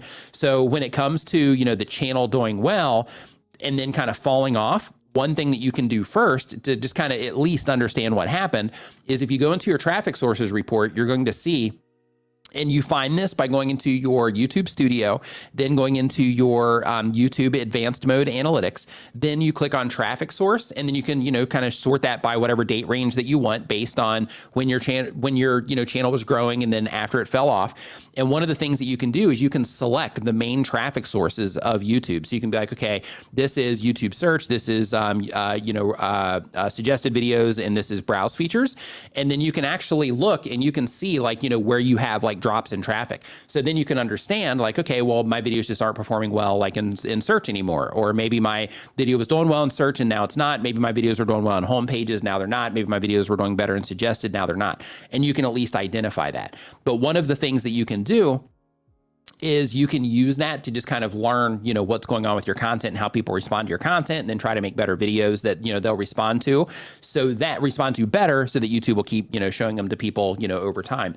But one thing to also keep in mind is when it does come to fresh content, one of the beauties of uploading, videos on a regular basis or just doing any type of content on a regular basis is when something's new on YouTube, they're testing it a bunch of, against different people and things like that. And when they are, running those tests to see who's responding to the content, then in that particular case, they're showing it to people that they might not have shown it to if that video was, a month old already. And because of that, you'll have, just maybe higher numbers on that video for a period of time. Maybe you'll just get a better response in general, while those videos are fresh compared to like now they're in the system. Now YouTube has enough data to understand how people are really responding to those, if they're really finding them, as satisfactory pieces of content. And then, the system will adjust according to how people respond. So because of that, uploading on a regular basis is a win just for that particular part. But you can understand what happened there if you go and you look at your traffic sources just to see what fell off. And then if you notice, hey, it was suggested, or if it was, search, then you can go and you can find the videos that, that were, doing well. And then you can match that against the, the stats that you were already looking at with your traffic sources reports. And you can see specifically which videos fell off, but that'll help you get that understanding. And then from there, it just goes into like, okay, well, I wonder why this fell off. Did another video come in and like out compete me here and their video ended up doing better? Is it a bunch of videos that are just getting a much better response at this moment in time than mine? Because that's a whole other thing when it comes to YouTube that content creators don't think about a lot, is we have the competition in terms of like, okay, there's not just the people in our niche, but there's also all of the other videos that YouTube system thinks that our viewers that we're trying to reach would be interested in watching. But then when you publish a video today, well, the performance of the other videos that YouTube thinks that your viewers might be interested in that are happening next week or 2 days from now might increase. And when those increase in terms of people are responding to those better, then that can have a negative effect on that video that was originally getting a good response on yours as well. So the whole thing, it's always morphing in real time based on just how people are responding to everything. Next question that we have on our list is Off in the S's. Often the S's focuses on sports car racing in North America. They have 3,000 subs. Main focus is long form videos. The goal of the channel is income on the side. So for those of you really quick that the goal of your channel is, creating some type of income source, make sure that you check out my monetization live streams that I do where we actually look at channels across all different niches, but we look at channels and we brainstorm on different ways that they can monetize what it is that they're doing. I have some replays on the channel as well that you would find value from, because basically the replays are me just doing that, but instead of watching it live, you just watch it on the replay. So if you are one of those people that are like, hey, I'm trying to do this, for an income, if you watch those streams, it'll help you, it'll help you learn how all the different things that you can do to generate more income from your, channel. I'm seeing if I even answered this question. Okay, yeah, here we go. So what are some monetization avenues that you would explore for channels focusing on covering sports? Anything unique that comes to mind outside of affiliate programs, fan funding, and AdSense? So affiliate programs definitely win. Fan funding, as you already said, a win. AdSense is a win.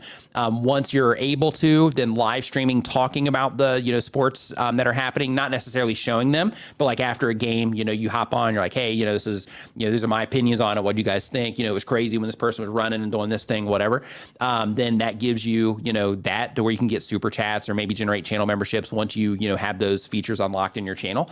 But in addition to that, let's see here, sponsorships, technically, if there are, hat companies, which there are, if there's like hat companies or jersey companies, those sorts of things, once your average view counts get, good and consistent, you have your, brand and you're starting to be like an authority brand, then in that particular case, you can start reaching out to people for sponsorships. But right now, if you are just getting rolling, on the channel, hold on, I'm actually just going to look really quick and kind of see where you're at. Give me 1 second here. If you're enjoying the show, remember to give it a thumbs up and share it with a friend right now. Okay, so you're like 3,000 subscribers already. Your regular videos, yeah, like 27,000 views a month ago. Yeah, you could already start, reaching out for sponsorship. So I would get a media kit together, and I would start reaching out about that. So I see that you're doing mainly car stuff. So since you are doing car stuff, this looks like it's like I'm not sure what you would call this, but it's let's see here, the IMSA news show. Yeah, with this, I'm not really sure in terms of like the viewers watching this, like the types of things that they would buy. But One thing that you might want to do just to, better understand your audience is in your community tab, mentioning to them in your community tab just to get some feedback. Hey guys, quick question. And you probably won't get a ton of responses here, but it's something, one way that you can use your community feed, and everybody here can use this, is just be like, hey, what's one product that you own that you couldn't live without? Right? Ask that question in your community feed and just see, the things that people respond. Now, when you ask that question, you might have some people responding to it that aren't, into your type of content if YouTube, shows it to them. So make sure that you are looking for things that might be related to, your actual, the type of content that you make. And then that might give you some insights on some things that you can bring to their attention, as an affiliate.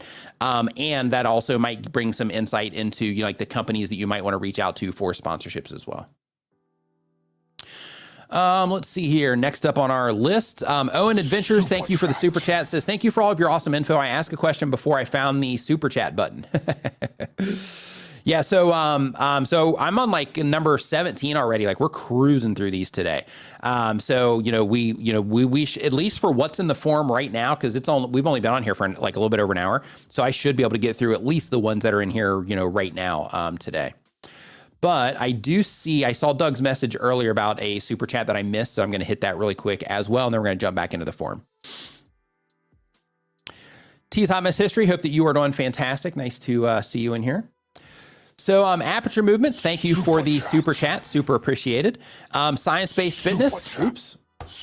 How many times I gotta hit that? Science-Based Fitness, thank you for the super chat as well. Says, hey Nick, I've been loving Creator Mix. Great music. You guys made it so easy to navigate. Thank you. My brother actually, he's the one that worked with the developer on that, on like designing everything and, getting everything, in the right places and all of that. He put tons of time into that because that's one thing that he really enjoys is like building stuff like that and figuring out like the best way for people to navigate it and all that. So he has like this thing that he does where like he'll, start something and then he like figures out all of the ways to like limit the customer service on it as much as possible by fixing, all of the stuff that, people have hangups about or that they even have questions about. He's really good at that kind of stuff. But yeah, he's 100% responsible for that. I had like no input outside of like, hey, do you think, this color looks better? This color looks better in terms of structurally and navigating it. That's all him. He did a fantastic job with that. And what he's talking about, just really quick for those of you that don't know, is we have a free music service for content creators. It's called Creator Mix. You can download, the music there. You can use it in your videos, your podcast, your courses, doesn't matter to us. And you can also listen to it in like your live streams and that kind of stuff too. But you can find that at creatormix.com or you go to creatormix.com/stream and you can just like listen to the music. There's a lot of really good music in there also. And then Angel Tania, thank you for the super chat, the super sticker there as well. Super appreciated. I think that has those caught up. It does. So now back into YouTube questions in the form here. Okay, next up, we've got Grandma's Food Garden. Next question. There we go. Grandma's Food Garden says they upload every other day. They do gardening content. The goal of the channel is to share information to maximize natural growing of fruits and vegetables. And the question is, I thought I created a short with 60 seconds. At first, I didn't have suggestions for the thumbnail. I uploaded one, then suggestions appeared. I researched the issue and saw shorts don't require thumbnails. Did creating one make the video a long? If not, how do I make sure the video goes up as a short since that's the main source of subs and more reach? So when it comes to YouTube Shorts, so just as a heads up, sometimes when you make them exactly seconds, like 60 seconds, it'll just like tack on an extra second for whatever reason. Same thing if you do it for like 59. So I would try to make it just like a tad shorter, like 58 seconds or something like that, just to make sure that you do give yourself some breathing room there, just in case, right? Just to be on the safe side. But in terms of the thumbnails, it's not that they don't require them. It's that you can't upload custom thumbnails to them. So before, like the thumbnail, like when you have that option as part of the upload process, then that would be, where you would select the specific screenshot that you want. However, if you were able to upload a thumbnail, like a custom thumbnail, and it was something that you uploaded, then in that particular case, it's probably not a short. So one way that you can see this is if you go to your channel right now and you look in your videos page, look at the actual timestamp that's on there. If it's 60 seconds or less still, then it should show up in the shelf. Another way is actually go into your stats for your shorts or go into your stats for that particular video and look to see where you're getting traffic for that video. So if you go into your stats for that video, you should see the shorts feed as the initial traffic in there. Super chat. Tana So Lit, my man, what's going on, man? Hope that you're doing fantastic. Thank you for the super chat. Nice to see you in here.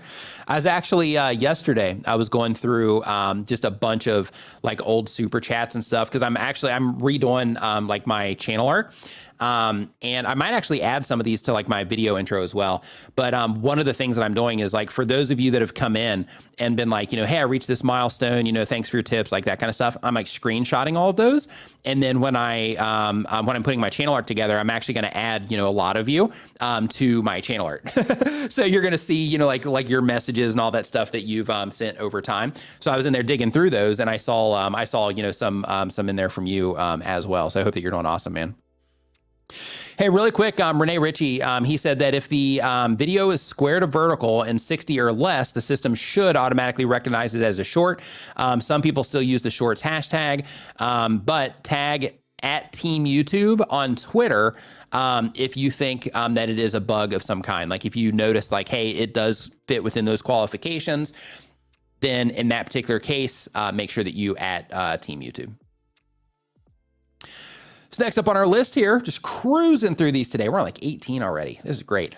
So the question is from Wayland Smalley. I hope I'm saying that correctly. The type of channel is vlog style, gardening, and how-to content. The goal of the channel is thought folks would be interested in learning. And the question is, how long does a short show on the shorts feed? It seems like about 20 minutes looking at the spikes in views. So it depends on the short. So if people are like really engaging with that short, it'll stay there for quite some time. If they're really engaging with it, then it'll just stay there. But if, there's other shorts that are a lot more competitive and people are, interacting with them more, engaging with them more, then in that case, then those will end up taking precedent, over time. So basically what happens is if you see like, hey, I'm putting this out and then I get this little spike and then it goes away, then YouTube is putting your shorts in front of people, but they're just not responding at that competitive level yet, at least at that moment in time. It doesn't mean that they're not going to respond, when they test it against different people later. It just means that initial, moment that they just tested it against, a handful of people or whatever, and they just didn't respond as well comparatively to, the other stuff that YouTube is showing those viewers at this moment in time. But some new metrics that they gave us that you can use for some of this is, let's see here. I think I screenshotted these, so maybe it would come up under my screenshots. So they gave us, and I talked about these in the news segment yesterday, but they gave us two new metrics that we can use for some of this information. So the very first is they give us the option here. Let me turn off my switching. They gave us the option here of, let me cover my face and see. Come on, camera. Come on. There we go. Of how many viewers, choose to view it versus how many people swiped away. So you want to make sure that you are looking at that. You'll see that at the video level. And then you'll also see this other one as well that shows, come on. There we go. That shows how much your shorts have been shown in the feed. So when you're trying to figure out things like that, now that we have this new information or this new, these new stats that YouTube share with us, now that we have that, when you have a short that underperforms or doesn't perform the way that, you think it should, or you're just like, hey, it got a spike and then now it's gone. When you go in and you look at that type of information, it might help paint a picture of, why one did well or why others did not. Renee says that since there's no impressions or CTR in the feed, let's see here in the feed, if you don't have an established audience, the system may test with a seed audience, which you'll see as views. Then what Nick said. So next up, thank you for the clarity on that. Super appreciated. So next up, we've got Top Pop Music BEM. Top Pop Music BEM has a music channel. The goal of the channel is I like music and I would like to share it with other people. The goal or the question is, Good evening. I've been following you since I started my YouTube channel. I don't really have views. I post regularly. I try to do my best to succeed in sharing with the rest of what I like, but I don't know where I'm going wrong. Can you give me information? So for that, I would actually need to like look at the channel and see exactly what it is that you're doing and all of that. And during these streams, we don't do channel reviews. So I do the monetization reviews where we look at YouTube channels on this channel. But I'm doing, and you can actually find the path to this if you go into my community feed, but I'm starting to do occasional channel review streams. I just did my first one yesterday or the day before, but I'm starting to do occasional channel review streams on the Tube Spanner channel. So if you want to, navigate to that, then, hopefully you'll swing in for one of those.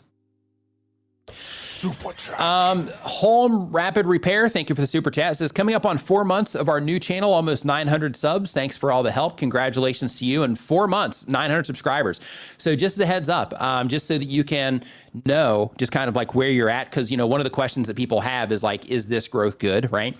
So just for context, keep in mind, just for context, so when I started my channel, it took me 5 months to get my first 150 subscribers. So, the information wasn't out there that is out there now. But, just with, what I had at the time and all that good stuff, it took me 5 months to get my first 150 subscribers. So with that, Home Rapid Repair, I just want you to know that you're like smoking me, right? So you're doing awesome. So just know that you're doing good. You're heading in the right direction. You're crushing. So next up on our list here, did I do this one here? Number 19, Top Pop Music. Good evening. I'm feeling, yeah. Okay, so next up, we've got VVS Tips and Tricks. They do DIY heating and plumbing tips and tricks content. The goal of the channel is helping others with their heating and plumbing and understanding the subject better. The question is, my videos are created with to help with specific issues of all types of heating and plumbing related products, and the focus is on the products or the problem I'm trying to help my viewers solve. Will it be a good idea for me to present in the videos, or will it just be a distraction and drag the videos longer than necessary? Like many others, I find it very hard to be on camera as it's not natural for me. Thanks. So when it comes to being on camera, it's definitely awkward, right? Because like, keep it like the thing that I try to express to people when they're trying to, kind of overcome that hurdle of, being comfortable on camera is, one, you get comfortable with practice, just like anything else. But two is like what it is that you're seeing when you're on camera is what everybody sees when you're interacting with them already. So of course there's going to be some awkwardness if you're like, okay, I need to act a certain way when I'm on camera, then there's going to be some awkwardness and you might be acting a little bit outside of your normal character. But if you're like, hey, I'm just going to come on here and I'm just going to like be me and communicate to people in the way that I communicate and do, I'm just going to talk to them like I'm talking to a friend over Skype or something, then in that particular case, it makes the whole entire process a lot easier. It makes you more personable and makes it more easy for people to relate to you and connect with you. So like when you are somebody that is trying to, overcome that like uncomfortableness of being on camera, try as hard as you can to just imagine that when you're looking through the camera lens that you're talking to like a buddy or that you're talking to somebody like let's say, for example, like your best friend called you up and they're like, hey man, I've got this problem I'm dealing with my plumbing. Or I have this product that I'm like trying to figure out how to use. Like, what would you do for them? And how would you approach that conversation with them? That's what you want to do in the video, because that's like the true version of yourself. That's your true communication. And you're handling that conversation just like you would a buddy, so that when people come in and they interact with the content, they feel like a buddy, right? So like when you are, trying to be comfortable on camera, the very first thing to do is like, don't think that you need to act in a certain way. The best thing that you can do is just, be yourself, but just make sure that people can clearly hear you and see the things that you're, trying to bring their attention to. But in terms of would it be a good idea, this is one of those things to where as a content creator, we all have all of these different things that we think about, when it comes to our content. What you want to do is you want to experiment with different things, because you might find that with your type of content, the way that you do it, the way that you put it together, you might find that holding the camera, this way and actually showing the stuff and, talking about it, with voiceovers and all of that is the way that people respond to it better. Or you might find like, wow, when I put my myself on camera, people started subscribing like crazy, and people started, actually having conversations with me and stuff like that. So, experiment with it if you're comfortable and, see how it goes. Because in some cases, that person and that personality is the thing that brings people to the YouTube channel, right? So another thing to keep in mind with that when it comes to personality is it can keep people away as well. But when it comes to your YouTube channel and your personality and all that, one of the cool things about it is, it can help kind of separate the people that are, like, hey, like these people are just coming in for the content. And then like these people are coming in because of the content and they like me delivering the content compared to all of the other people that are delivering the content as well. Right. So that just, gives like one edge against all of the other people that are not on camera. Right. Because it's that one more thing that people can relate to. Super chat. Drawing Chiefly, thank you for the super chat. Says, wanted to thank you for the channel review the other day. I went in and unlisted all of my vids, not drawing related. The subs are rolling in. Love it. Absolutely love it. That's what I like to see. Fantastic. Next up, we've got Rachel Diaries. Rachel's Diary says, is running ads smart or it doesn't work? So here's the thing when it comes to running ads on YouTube videos is if you're running ads to shortcut the process in terms of like, hey, I want to just hurry up and get views and hurry up and get subscribers on my videos, but you haven't learned how to organically grow the channel yet, then it puts you in this like weird predicament. And that predicament is, let's say you spent $1,000 on ads, right? And through that $1,000, you got a bunch of, people that interacted with the channel, maybe just based on numbers, people subscribe to the channel and all that. Well, the next part of that scenario is that next video that you publish, you still have to make a quality video that people respond to well in order for YouTube to continue showing it to people without you running ads on it. You still have to be able to get those people that did subscribe and that did enjoy, this other content. You still have to be able to get them to click on, that next video that you publish through your thumbnail, through the topic, the title, and the thumbnail. Or if it was a short, then in that particular case, you still got to get them to enjoy the short.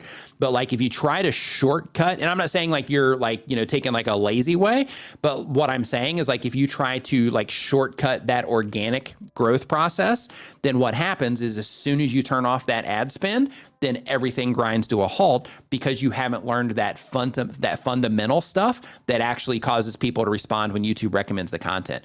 So again, that scenario is say you spend a bunch of money on ads, you have people coming in, they're interacting with the content, from the ad, but then you publish that next video and people aren't clicking on it, then that was all just a big waste of money that you spent because you're not able to get people to respond there. So because of that, like work on, getting people to respond organically first. And then if you want to from there, if it's for business purposes or something, and you're like, hey, I'm doing this to like bring more attention to my business, but I also need people to respond organically, then in that case, that's where you might want to run ads. But before you do that, make sure that you can continually, with every video that you publish, get some type of response from what it is that you're doing, that you're happy with, right? To where it's like, hey, if I didn't spend money, I would still be able to do well, right? If I didn't spend money on advertisement, that's the place you want to get to before you run ads on your videos. Let's see here. So Lola Isa vlog. To the Nimminati. Welcome to the Nimminati. Next time you get the chance, before the stream is over today, if you can do this, so then I can get you into the Facebook group before the stream is over, go to nimminvip.com. It's going to redirect you to the service that I use to manage my channel memberships. It's called Members Amp. Once you get there, connect everything. As soon as you do, you're going to unlock rewards like right out of the gate, some graphics and stuff that you can use. And then from there, you're going to see the option for Facebook. If you're interested in going into the Facebook group, make sure that you make that request before the stream is over today and I can get you in there. Or just sometime, just make sure that you do it when it's convenient for you. And then, I can let you into the group from there. Let's see here. And I think there was another one. So Zito says, how can I get a YouTube account banned? If they're doing something that is shady, then report it. Just bring it to YouTube's attention. If you do that, then that can, like one is do something that, like you have to be able to point out. Wow, I love the handle that you got, by the way. But you have to be able to, like report what it is that they're doing. And it has to be something that is like a legitimate, report, or else it can fall back on you and then cause you to get your stuff banned. So what you want to do is if you find somebody that's doing things that are like shady or inappropriate, is just report them for whatever it is that, that they're doing inappropriately. Tommy T's Extreme Roller Coaster says, hey, Nick, I'm on vacation in Florida watching your video before I take off to Universal Studios today. Have a great weekend. You have a great weekend as well. Enjoy your vacation there at Universal Studios. That sounds fun. I think there's like a Star Wars thing at that one, isn't there?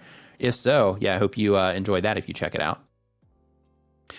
So let's see here. Next up, we're on number 21 already. We're just cruising through these today. This is great. So, okay, so next up on our list, we got Mr. Elmore's Music Lab. Mr. Elmore's Music Lab says they do music edutainment content. The goal of the channel is to create more musicians for the world to hear. And the question is, I have over 250 videos in just 2 months. Wow. I want to start uploading my shorts to all their shorts. Okay. I want to start uploading my shorts to an Instagram account.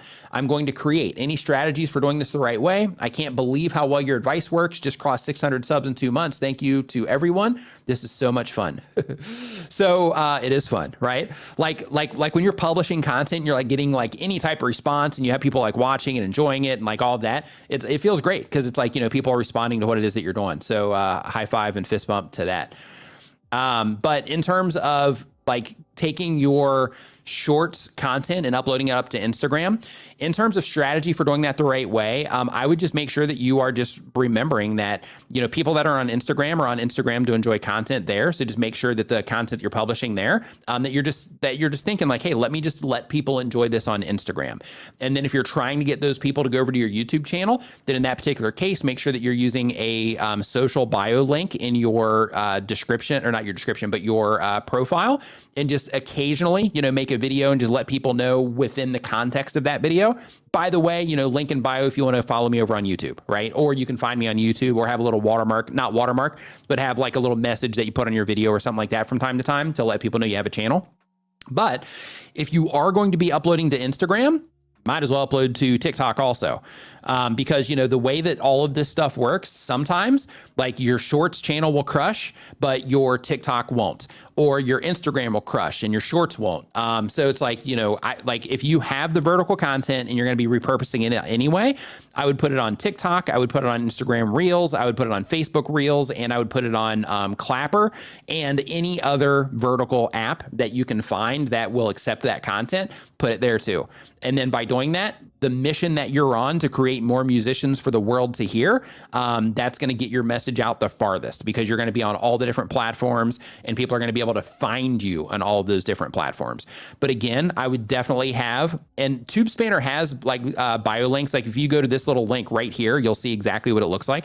But when it comes to the links, you want to make sure that everything is linked up everywhere, so that the people that are really into what it is that you're doing, like they'll look at your profiles and stuff anyway, so that they can find you in order to be able to follow you everywhere. So for example, like, you know, cause I watch like, you know, music tutorials a lot. So because of that, like when I find somebody that's good, I'll be like, okay, going straight to their profile. And then I'm following them on, like if I find them on TikTok, then I find their YouTube channel, I find their Instagram, so that whichever app I'm in, hopefully I run into, you know, their content, and then I can grab some, you know, quick information, you know, from what it is that they're doing. So that's the idea. So next up on the list, you know, I think your handle's pretty awesome. Yeah, I think I would love to have that handle actually, because that'd be a great channel. Like with that handle, making that, like using that handle to make content that like, you know, like motivated people or inspired people in some way. That would be great, because like with the whole thing, because the handle, you know, with you, I mean, that's pretty awesome. Because then the whole channel could be about, you know, the viewer, and just like helping the viewers just kind of like, you know, level up what it is they're doing, or see things from a new perspective, or whatever the thing is. Yeah. Like if that was mine, I would make it like probably just like a shorts channel. Next, we've got, let's see here, Milk Homer's Music Lab. We did that one. So next up, my pleasure, Knife Delights. Congratulations on your first 1,000 subscribers. Knife Delights, went over 1,000 subscribers. Congratulations to you for that. So next up, we've got Poop Scoop for Noobs. It wouldn't be a stream if we didn't have a question in here from Poop Scoop for Noobs. Says, the goal is to become a resource to inspire others to take control of their destiny and start a business. The question is, hey, Nick, thank you for everything. I'm in week 2 of Channel Jumpstart with Daryl, and we're doing recon and research of our niche. Since the niche is small, what are other verticals you recommend I study? I've been focusing on service-based businesses and side hustles, but I wasn't sure if this was too broad, that I would alienate my current scooper audience. So here's the thing is, and I'm sure he's teaching you this over there as well. Like I know for a fact he is, when it comes to the content that you're going to be publishing, the very first thing that you should be thinking about is, of course, like, what am I trying to do? What am I trying to help people with? And through that exploration, because right now, you started as a channel that's helping, like scoopers.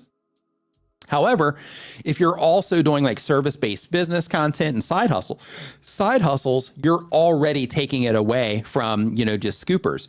But when you do that, one of the things that you're doing is you're broadening your audience and the potential reach for your channel. So like, for example, when it comes to like poop scoopers, like there, you're going to have, like a pretty small market that you're going to tap into. Like, I'm sure there's a lot of them, but in comparison to people that are looking for side hustles, totally different, market cap there.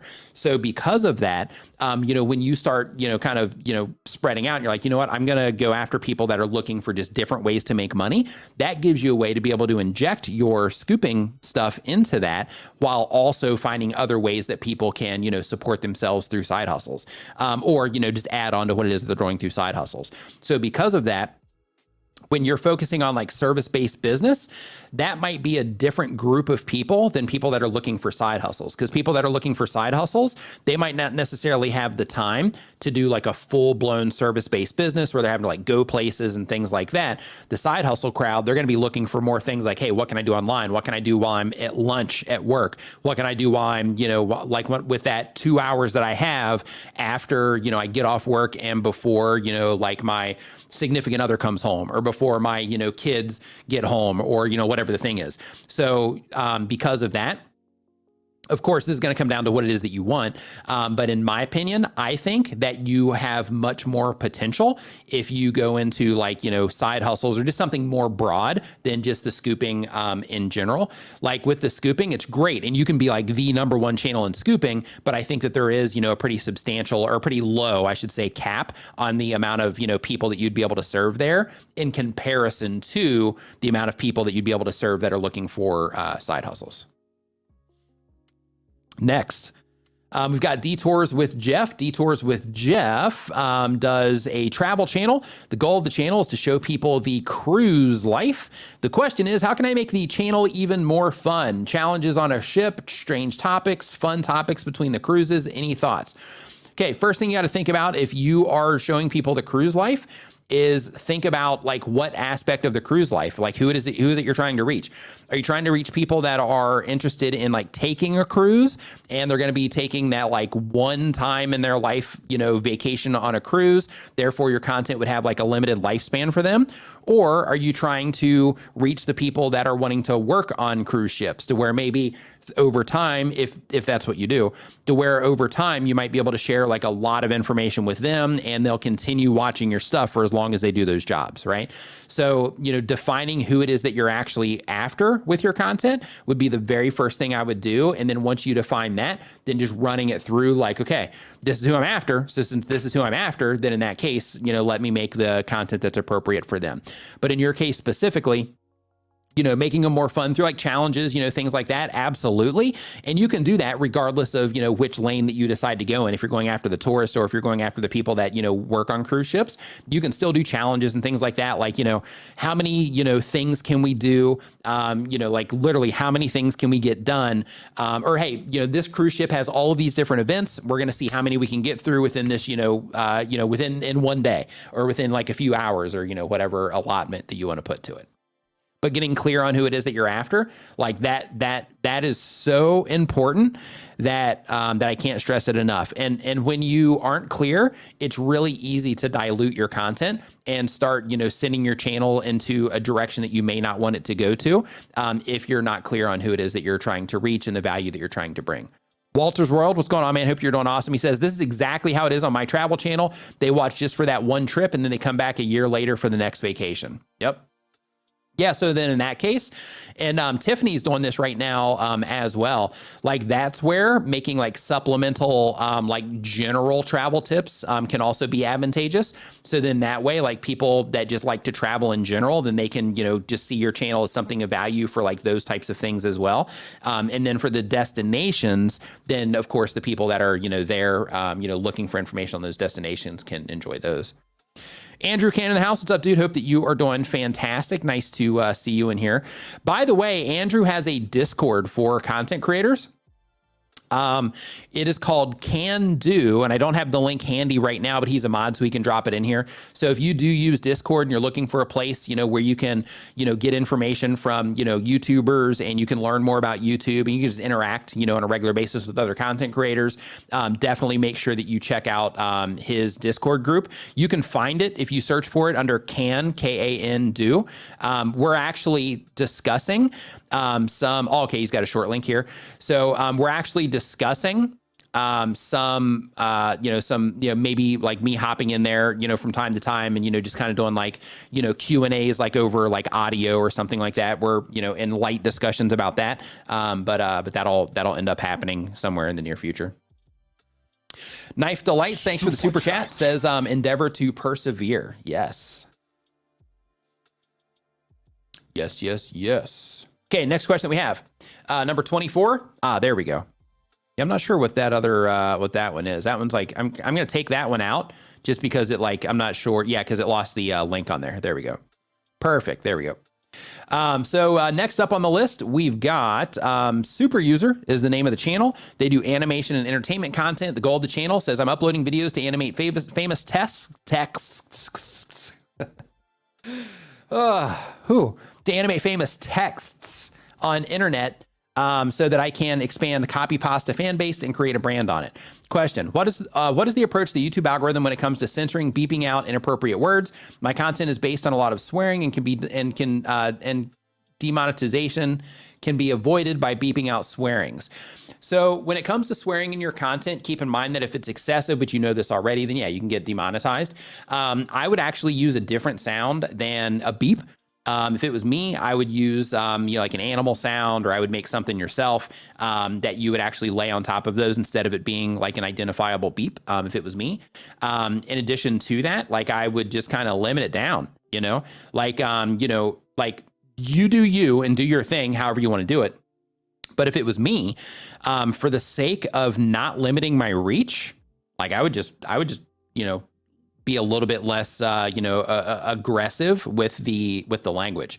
And then that way I wouldn't even have to think about it. And then I could just focus on just making awesome content and making them laugh without even needing to do that. So basically, being funny instead of leaning on the language for the emphasis. And then that way that would allow you to be able to, use the language in a way to where it would actually add emphasis instead of it just kind of, just being obnoxious. It would actually be a purposeful use of the language instead of it being just sprinkled over there for the sake of, shock value or the reason that you're doing it. But the idea is that if you took that approach, then you wouldn't even have to think about it, right? Then it wouldn't be a problem that you would need to solve. It would just be solved by default, right? And then that way, any of the language that you use, one, it would be a super easy edit because then you just take that sound effect or whatever it is that you're going to use, you just drop it, in those like handful of places that you use it instead of having to spend like, an hour just on the censoring part of your video. But again, you do you, it's your call, whatever you want to do. I'm just saying that would make life easier, for you all the way around by taking that approach. So I know some people, they definitely engage in that type of content, but it definitely will help your accessibility if you did probably lower that down a notch. Procedural Nodes 3D. They do educational content. They teach people what they're learning about 3D art. The goal of the channel is to share what they're learning and know that eventually make some money. And the question is, if you are starting streaming, should you stick with one platform or can multi-streaming be beneficial? So multi-streaming can be beneficial if you have reach in the other places that you're streaming to. However, if you don't have reach in those places, then it doesn't really do a lot of, a ton of good. The one bonus of live streaming into multiple locations is if you're using the right software, like StreamYard, for example, it'll collect all of the comments from those different streams into one area so you can interact with everyone. The problem comes when you are multicasting, but you are not, like, you've got like all these different comment sections you have to look at and everything, and it makes it really hard to manage. And if you're just getting started with streaming, like it's tough anyway, because you're, having to like do a bunch of things, at the same time. So you have like one part of your brain's working on just saying whatever it is that you're going to say. The other part of your brain's working on like keeping everything functioning and paying attention to like what's going on. That gets hard anyway. So when you are, like have everything, like your attention spread out, it just makes it to where you can't really pay a lot of attention to one. But if you are using something like StreamYard, or you're using StreamYard, then that allows you to be able to, focus everything into like one chat. So in terms of, the advantage is you might, find that people, do find you in some of those other platforms as well, which is a win. But it's typically more advantageous to multicast into the places that you already have, people following you. Tube Spanner in the house. Thank you for the super chat. Danielle says, I did a video about Deja Vu last week. It didn't do very well. Apparently everyone had seen it before. Nice. That's a good one. That's definitely. So if you make that coffee table book, I would definitely front load that one. That's a good one. So next up on our list here, we've got, let's see, Mike W Productions. Says they upload one time per week or more. They do a TV show and movie reactions and reviews. The goal of the channel is to share my favorite TV shows and movies with others and make YouTube my job. And the question is, I've seen some channels have their own coffee and tea brands, and I was wondering how they do it. So when it comes to this type of thing, some people will contact companies that already manufacture things. This is called white labeling. So they'll contact companies that already manufacture things, and then they will work something out with them to where they create their own brand, but it ends up being another product. Like it's technically another product, but it's just branded as their own. And then, that other company, will end up handling like the packaging, distribution, all of that stuff in exchange for, a fee on top of that. It's called white labeling. In addition to that, some people will literally go through the process of actually building, like, hey, I got to source coffee. I got to figure out how to, do all of the logistics to like get it where it needs to go and, all of that. Some people will go through that process. So, so in terms of like, how they do it, they would do it just like you would if you were starting any other business, which is starting with the research of like, okay, where do people have coffee made, right? And just hopping on Google and be like, okay, where do people have coffee made? And then you'll start seeing some posts, and then that'll start your rabbit hole. And then you can start exploring from there until you get, all the different, solutions in order to do that. Jenny Leah, thank you for the super chat. Says, people asking for money and grifting with PayPal on YouTube. How does YouTube deal with this when people do it over and over? So they have spam filters on YouTube already, but some of these hackers and some of these people that are like in people's YouTube comments and things like that, doing all this crazy stuff. Some of that, it just goes undetected for a period of time until somebody reports it, because these people that are doing that, that either they're just sitting there manually making all these accounts, or maybe they have bots helping or what, I'm not sure. But basically they're like flooding the platform with these things. So as they're flooding them, YouTube is like, hey, here's one. This is a problem account. This is a problem account. As the platform's taking them down, they're creating new ones. And it's this constant battle that YouTube is in with all of these different spammers and hackers and all this different stuff. So, so when it comes to, those types of things, like YouTube is like dealing with it. And it might not seem like it because, you still see those comments in places, but it, like when they're not dealing with it or before they started being a lot more aggressive, the problem was way worse than it is right now. It's still bad, but it was way worse than it is right now. So they're heading in that right direction, but like it's kind of like whack-a-mole, I would assume. Like I'm not behind the scenes over there, but it's like I would assume that it's like whack-a-mole. Like, okay, we got this scam. Now another one pops up, now another one pops up, now another one pops up, right? So I would assume it's like that when it comes to them, trying to deal with all this stuff. But some things that you can do if this is happening to you. So if people are in your comment section and they're saying these things in your comments, they're inside of every YouTube channel, we have something called a blocked words list. So what you do in order to find this, and everybody here, you can use this for spam management. You can also use this as a way to cut down on like hate comments or just comments where people say things, you know, about your appearance or the way you say things or whatever it is that you don't like. You can add these words in there too. But to get to it, you just go into your YouTube studio. Once you're in your YouTube studio, you're going to go down to the bottom left-hand side of the screen. You're going to see a little gear icon. When you click on that, it's going to open up like this dialog box. Once you go into that, if you go into community, then at the very bottom, almost the very bottom of that community area, then you're going to see an option that says blocked words. If you go in there and you put in things like PayPal, the PP, send me money, those types of things, like all the different phrases that you find people are using, if you add them there, that'll substantially cut down on the public facing version of that. Now, what will happen is when people say those things, they'll get moved out of public view and into the section of your channel in your comment area for under held for review. Once they're in there, then you don't even have to look at them. It's not a big deal. But if you chose to, then you can go in there and you can see, you know, all the different comments that that the blocked words list is helping you with. I actually have on my list, by the way, to make a short about blocked words. I just haven't done it yet. So next up, we've got number 27. Cruising through these. This is great. So we've got the Scientific Perspective. Scientific Perspective does educational content. The goal of the channel is to create an alternate source of income. And the question is, if you have a video that doesn't perform as well as expected, should you change it, new thumbnail, different intro, background music, and repost it? Or should you just move on and make the next video? So what you don't want to do is you don't want to publish videos, pull them down, publish a video, same exact video, pull it down, publish a video, take it down. You do not need to do that. Instead, what you want to do is you want to publish the video, learn from it, and move on. So when it comes to like thumbnails and titles and descriptions, you can change those because those are things where you don't have to actually like manually re-upload stuff and all of that. So you can go through, you can update your thumbnail, you can update your title, you know, you can definitely do that. So if you find that the problem is click-through rate, then what you can do there is you can, you know, update your thumbnail and title. If you find that the problem is your audience retention, then in that case, you can still update your thumbnail and title because those things create the expectation for what somebody's going to get on the video, which can impact your retention.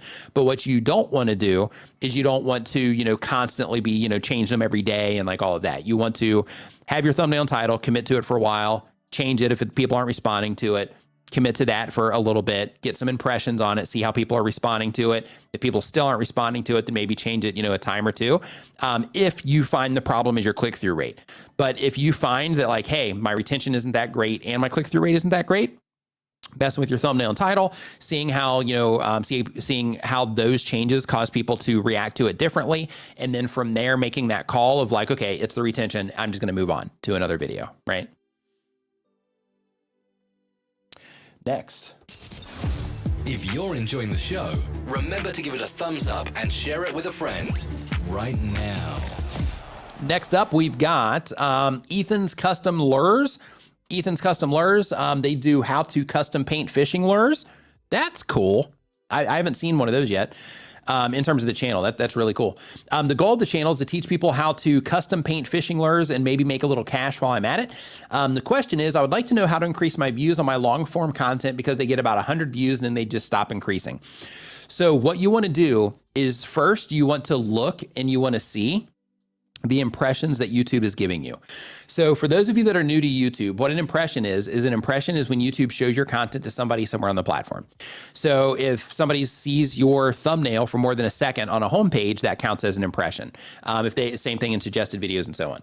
So what you want to do is you want to look at the impressions that you're getting, and then you want to try to figure out like, okay, YouTube is showing my content to people. So what about what it is that I'm doing is it that people aren't responding to? So there is where you go into your YouTube analytics and you start figuring out the things that you need to fix.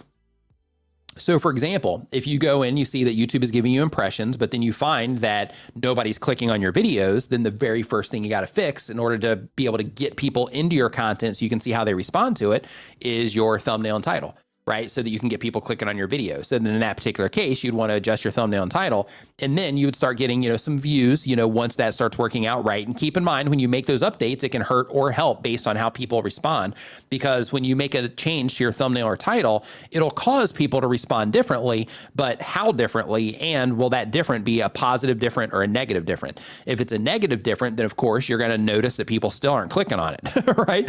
So then, you might wait, give it a few days and then, change it again.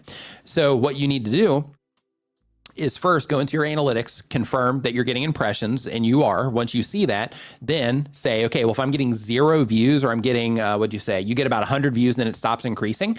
So you are getting views.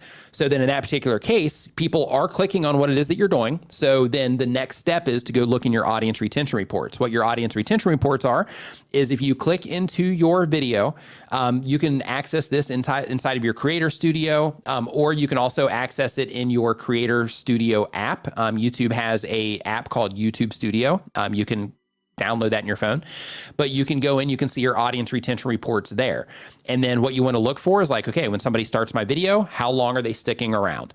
And one of the ways that you can quickly identify that something isn't working on your channel is looking at the click-through rate, looking at the audience retention, because your click-through rate is your ability to get people to click. Your retention is your ability to create a piece of content that people will enjoy and watch for a longer period of time, so that YouTube deems it as a satisfactory experience for those viewers. So when you are problem solving, in terms of like, I'm getting no views or hardly any views, or I get some views and then it dies, you got to make sure you're looking at those things so that it'll help you understand the things that you need to spend the most time like trying to improve. But as another side of this, it's also important to understand how the system works in general. So when you first publish your videos, YouTube is going to show your content to the people that the system thinks is most likely to enjoy that content at that moment in time. That's where you're getting those 100 views from, right? Is YouTube showing it to people, and then some of those people are clicking on it, and then based on how they respond is going to determine if it's going to immediately, this can all happen later in a video's life as well, but it's going to determine immediately how much more broad that particular video is going to go in terms of showing it to like wider audiences. Because if that core audience doesn't respond well to it, then the broader audience definitely isn't going to respond well to it, right? Because the ones that they initially show it to are the people that are most likely to enjoy that content based on all the data that YouTube has. So because of that, those are the things that you want to make sure that you are looking for. Next, number 29, we're about to hit the 30 mark on the number of questions here. And I'm going to go through here. I thought I saw, yeah, we did Scientific Perspective. Thank you for the super chat. Super appreciate it. Says, thanks, Nick. Always insightful. My pleasure. Glad that you are enjoying the content and getting value out of the information. Let's see here. So next up, we've got Mysteria Not is the name of the channel. Nice and unique. I like it. It's a channel about mysterious events. The goal of the channel is to create a career on YouTube. Man, all of you that are on the money side of this and wanting to do it, professionally, you gotta come to my monetization streams. But the question is, can you take a quick look at my new channel and give me a flash review of what I can improve on? Also, any strategies for getting a good thumbnail selected by YouTube Shorts? Is there any strategy here, or does it just randomly select one? So you can select it on an Android. It's going to be coming to iPhone soon, but you can select it on an Android. If you're using an Android device in the upload process, you can select the screenshot. You just want to select the one that would be the most intriguing for the people that you're trying to reach. In terms of, tricks on getting them to select one, no, nothing that I'm personally aware of. I'm going to guess that as people start interacting with that content, if there's like specific moments that it detects that people are like specifically rewinding to or something like that, then it might sort by that, but I really don't know. In terms of looking at the channel, so I don't look at the channels during these streams. But I am just going to see, because it's a new channel, so I'm just going to just pull it up. I'm not putting it on screen. I'm just going to look at it here really quick and just see if anything is just crystal clear, standing out. Prepare for the end of the fourth world, Happy Prophecy, why are dogs jumping their death, the mystery of this tragedy. Okay, so you're going after like the conspiracy crowd, it looks like. Doom. Thumbnails and stuff, yeah, like I don't have time to actually watch the video content, but I think your thumbnails are okay. In terms of your titles, Yeah, I think your titles, they're informative. I would definitely try to, think of something that you can do to try to make them a little bit more compelling. But, they're definitely informative, which is the first step of, getting those clicks. So I think your thumbnails are okay. I think the titles are informative. I would just work on trying to make them, a little bit more compelling in terms of like, I need to see this versus that's the difference between something that's compelling and something that's not. Compelling is like, I need to see this. Something that's not compelling is like, oh, that seems kind of interesting. Maybe I'll watch that, but let me look at the next video and see if I want to watch that instead. Right? That's the difference. Next question that we have here is from the Wholesome Home. They do healthy food and lifestyle content. The goal of the channel says, I created my channel to educate and give awareness to people to have healthier options for food, personal products, and more. The question is, I'm trying to build content targeted at search. My titles that I used in TubeBuddy or co-scheduler suggestions, I'm seeing no different results for something I just made and went with. What tools should I use? Yeah, you want to use, if you're trying to get videos to show up in YouTube search, you want to be using, hey, Brian, what's up, dude? Hope you're doing awesome. Hey, we should hop on a call soon if you have time. But it says, I'm trying to build content targeted search. So yeah, you want to use TubeBuddy for that, but you got to make sure you're using it the right way, right? And you also need to make sure that just because you optimize something for search doesn't mean it's going to get views, right? So when you're optimizing for something for search, there's also the competitive side in terms of like, what are you competing against? So typically the approach for that is that you want to go after, content that is or topics that are not as competitive, but they still have higher search volumes. That's mainly what that's kind of the rule of thumb. But when it comes to optimizing your content, optimizing your metadata, like all that's doing is that's just saying like, okay, I'm optimizing this for YouTube search in terms of the words that I'm using in my title and my description. And the things I say in the video and stuff, but that doesn't mean that people are going to respond to it. And when it comes to YouTube, everything is based on response, even the results that you see in YouTube search. So for example, if I were to go and I were to look right now on like how to tie a tie, then in that particular case, the videos that I'm going to see are going to be the videos that people respond to at the highest rate. And in some cases, the ones that YouTube can count on, like every time people go into these, it's a satisfactory experience. Those are the ones that you'll usually see locked at the top. And then all the other ones are the ones that are like, yeah, people are, responding, well to these, but then some of the results are also customized, per users based on the content they're watching. So for example, let's say that I was watching Andrew Can's content all the time, and then I search for something that Andrew has a video for, then in that particular case, because I'm interacting with Andrew's content a lot, it's likely that I'm going to see one of Andrew's videos there if he has something that's on that topic that's a good fit for that query. Just because I'm interacting with his content all the time, YouTube's thinking, or YouTube predicts that it's likely that I'll click on his compared to other ones there that maybe I don't interact with. That's the idea. But when it comes to search, it's based on performance. One of the things that they have mentioned is that what they're looking for there is they're looking for watch time per impression. So basically, if like your content comes up in YouTube search and people are like hitting it and leaving quickly, then it's likely that it's not going to end up staying in search for long. But if they hit it and they get what they're after from that, from that search term, and they watch it for, a good period of time, then it's likely that that will end up, performing well over time in search. So in terms of what I'm trying to get to is, using the right words in your title doesn't guarantee that you're going to get views, because everything comes down to the response. So people could click, but if they go into the video itself, but they're not getting that satisfactory experience from the video, then it doesn't matter what metadata you used, because the video still isn't serving that viewer, right? So it's like when you're trying to rank in search, it's not just that you have to use the right words, it's that you have to use the right, I mean, technically you don't even have to use the right words. YouTube's system is smart enough to where even if you don't optimize for search, if the video is getting that response there, the system detects that, hey, people, might be able to get value out of this in search, they'll test it there. And if people respond to it, then that video could stay there in search as well, even if it doesn't have the right keywords or the right keyword phrases in it. So it's just using the keywords and the keyword phrases help, because the default sorting option on YouTube is relevance when you're searching for something. So because of that, those, words and phrases just help you show up based on relevance. But at the end of the day, doesn't matter how relevant it is if people aren't responding to it. So if people click on it, they don't, enjoy that content, it's not satisfactory, then in that case, it doesn't matter, what word you use. It's not going to, it's not going to end up staying there.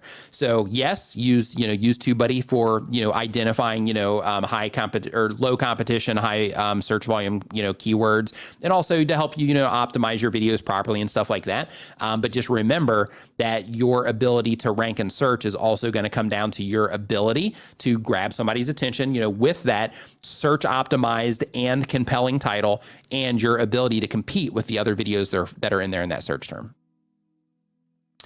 Next up on the list, we've got Thirsty Drinker. Thirsty Drinker, they do horror gaming content. The goal is to entertain. And the question is, what is the best way to get and keep a fan base? I have a niche, but a hard time being noticed and keeping people engaged. So in terms of, getting a fan base, it's all going to come down to, how you serve people. So, you're doing entertaining content or entertainment content. So because of that, your content needs to be super entertaining. Like if you're doing horror content or horror gaming, then when somebody comes into your horror gaming content, they got to love it. Like people aren't going to just, people aren't going to become a fan just because they watch something and it was okay. Right? They're going to become a fan because they love your content.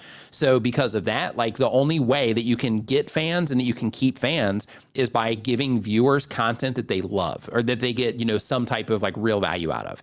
And when you're doing that, then everything else is going to happen, naturally. But in terms of, getting and keeping a fan base, it's all going to come down to, your value and your ability. Like in your case, your value is that entertainment, right? So it's going to come down to your ability to entertain people and just give them an awesome experience with your content. If you do that, people are going to love it, and then people will subscribe. They'll come back and watch your videos. They'll interact in all the different things that you do.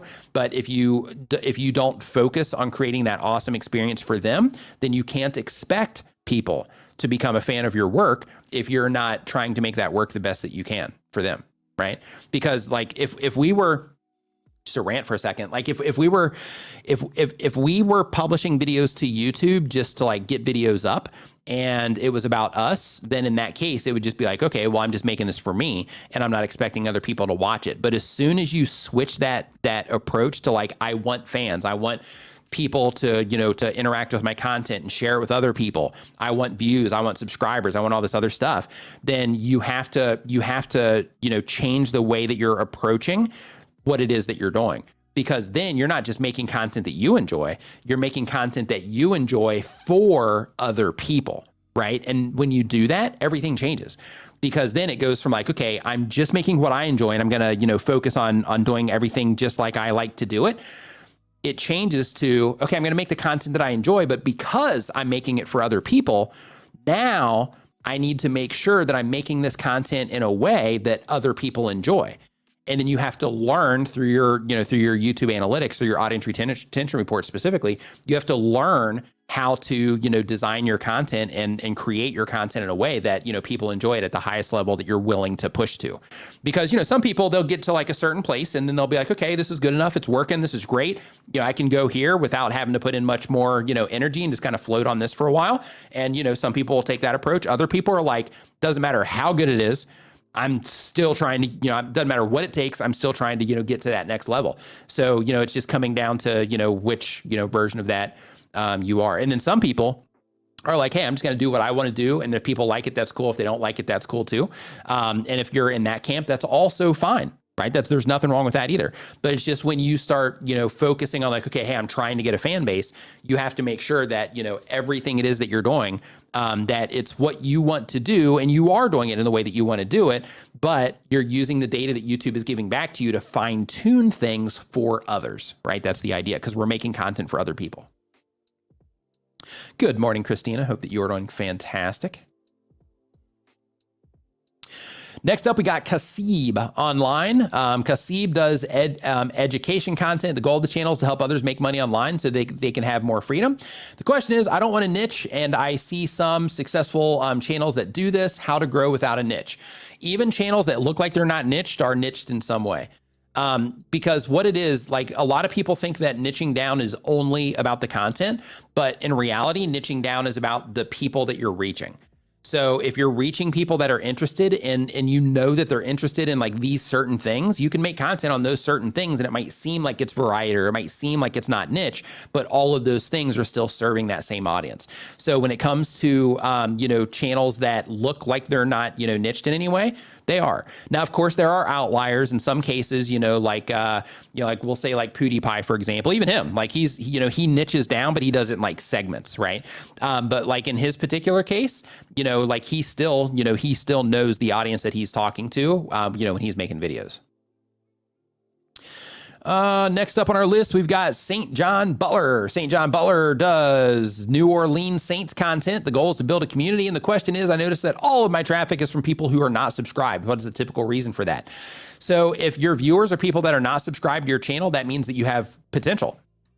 Right? So it means that the people that are subscribed are not choosing to watch your content, but the people that are not subscribed are choosing to watch your content. That's what it means, or that's what it translates to. But basically the idea is that when you have non-subscribers that are watching your content, then that gives you the opportunity to convert them into subscribers. The downside is if you are making content and your subscribers are not watching that content, then that means that you were able to capture their attention, but you were able to, maintain them. So keep in mind that not every viewer watches every video that you publish in a lot of cases. However, the goal ultimately is like, hey, how can I bring somebody in? But then how can I continue adding to them in terms of the value that I'm putting out? How can I continue adding value to them so that they'll keep wanting to come back over and over again, right? But if you have a really thriving YouTube channel, there's a in terms of growth, like it's growing super fast, then, it's normal to have, more new viewers than subscribers interacting with the content. That's what makes it possible to grow the channel quickly, right? If it was only your subscribers responding to everything and not new viewers, then in that case, you would just hit that stagnation of like, hey, these people are the only people that are responding to what it is that I'm doing. Let's see here. Elite Landscapes Life Story says, bottom line, if people like you, they will watch. It's real life. I don't waste time on people I do not like. Actually, I mean, it is to an extent, but it's also the value that they get from your content. So, of course, if they're watching your content, then, there's at least that very first video that they watch. Of course, they're making judgments on if they like you or not, but it's also going to come down to the value that they're getting from you as well. So it's like, yeah, I like the creator, but like also like, why am I watching this? Why did I choose to click on this when I didn't even know the creator that was behind it, right? It's based on their interest. Let's see here. Next up, we've got I'm Happy Amy. That's cool. So happy that you have your channel name around it. I love it. Absolutely love it. So the type of channel is realistic art and mindset. The goal of the channel is I help frustrated artists get back into the flow again in realist art tutorials. The question is, new female creator here, how concerned should I be about safety and protection against online stalkers? This is a great question. Is it too unsafe to use my own name in the channel name? Am I overthinking this, or should I get protection measures in place up front? Any additional thoughts? I just found you last night through your video on safety, so thanks for that one. That was actually the video I was going to reference. So I was going to say, hey, I have a whole video about this, but let's talk about safety for YouTubers for a second. So first, it's important that as a content creator that you do, or that you are aware of the reality that there have been YouTubers that have been assaulted. There's been YouTubers that have actually lost their, that have, had fans, remove them from this planet. So, those sorts of things do happen to content creators. You also have like stalkers, and not just stalkers, but you also have, fans that, can, take things, farther than they should in terms of not understanding boundaries. And when that type of thing, happens, it can create a really uncomfortable situation for content creators. In fact, there was just a video that I watched. I think it was a YouTube short that I watched a few weeks ago. And it was this lady. I actually found it from Reddit, and then I ended up going to the short for it. But there was this lady that took her kids to this big YouTuber's house. They just like showed up there at this guy's house, and they're like, hey, we love watching your videos. My kids just want a picture, right? Totally overstepping the boundaries, right? Like if you see them in the street or something, I mean, you still, want to handle that with caution a little bit, but like, it's a little bit more welcomed there than it is like showing up at somebody's front door, right? But the guy was super cool. He's like, yeah, I'm making a video right now, but if you can come back in like an hour, I can take some pictures or whatever. Super cool about it, which was awesome on him. It shows, his character. But when it comes to, like stalkers and stuff, If you're enjoying the show, remember to give it a thumbs up and share it with a friend right now. When it comes to stalkers and stuff like that happens, like it's a thing. So what you want to do is you want to make sure that a lot of YouTubers will post their address in their description for people to send them stuff. Don't do that. Instead, post a PO box that they can send stuff to. Keep in mind, FedEx, at least last time I checked, they do not send stuff to post office boxes, so you might run into limitations there, but just don't put your address there. 2, make sure that if you have a website that you have Whois protection on your website. A lot of registrars will give you that for free. Some will charge you like $5 a year for it or whatever. But basically, a lot of content creators will get URLs, they'll get their website address, it'll be their channel name or something. And then they won't go and spend that extra $5 to actually hide all of their personal information.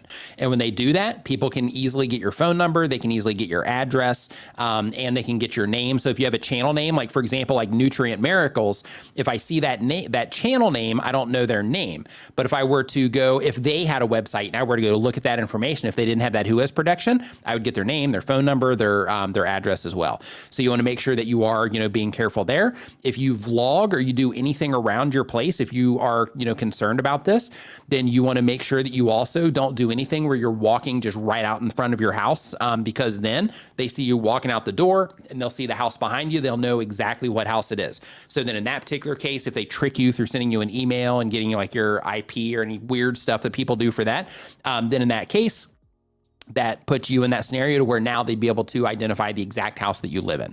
So you got to make sure that you are careful about that as well. Also, if you go to any meetups, like if you have a fan meetup to where it's like, hey, everybody, we're meeting at Starbucks on Tuesday. So, come and hang out over at Starbucks. I'm buying everybody coffee. So come and hang out. We're just going to, talk about whatever it is that you make content about. Then in that particular case, when you drive home, take the long way. Make sure that you are taking turns that you wouldn't normally take. Maybe even, go around a whole block. Just make sure you're not being followed or anything like that, just because, people are people. So also make sure the body electric supplement right here says no filming in places close to home outside. That same exact thing applies to places you frequent. Like technically, if it's like, hey, I'm at this shopping mall or something like that, still will isolate you to there if they can identify it. But if you are like, hey, I'm a vlogger, so of course I'm going to be vlogging around town. In that particular case, you just want to make sure that you're not showing anything that's like super identifiable, right? Or that you're not showing the places that you frequent. Show places that you go to occasionally. Don't show places that you frequent. So for example, if there's like a certain Starbucks you go to and it's like, hey, every morning I go and I sit there for like 2 hours and have my coffee and come up with video ideas and all this other stuff. Never, ever, ever show that and show you going to that place and hanging out at that place. Never make videos there, none of that stuff. And by doing that, by doing all the things I just listed, you're creating all of these different layers of protection for yourself. Nutrient Miracle says, thank you for the great advice and help. My pleasure. Thank you for the super chat there. I appreciate it. Sorry for picking on you there with the name. I just looked at the chat and needed a name there really quick. Mua Sunny says, I've submitted my question. Please help. My channel name is Mua Sunny. So we're cruising through these questions. So hopefully we will get to it. Right now we are on question number 34 of the day. And right here in just a second, I'm going to be hopping in there and taking care of more of these. Magic Flying Potato. What's up, dude? Hope you're doing awesome. Christina Smallhorn says she had people sending her pizzas for 6 weeks. It was horrible.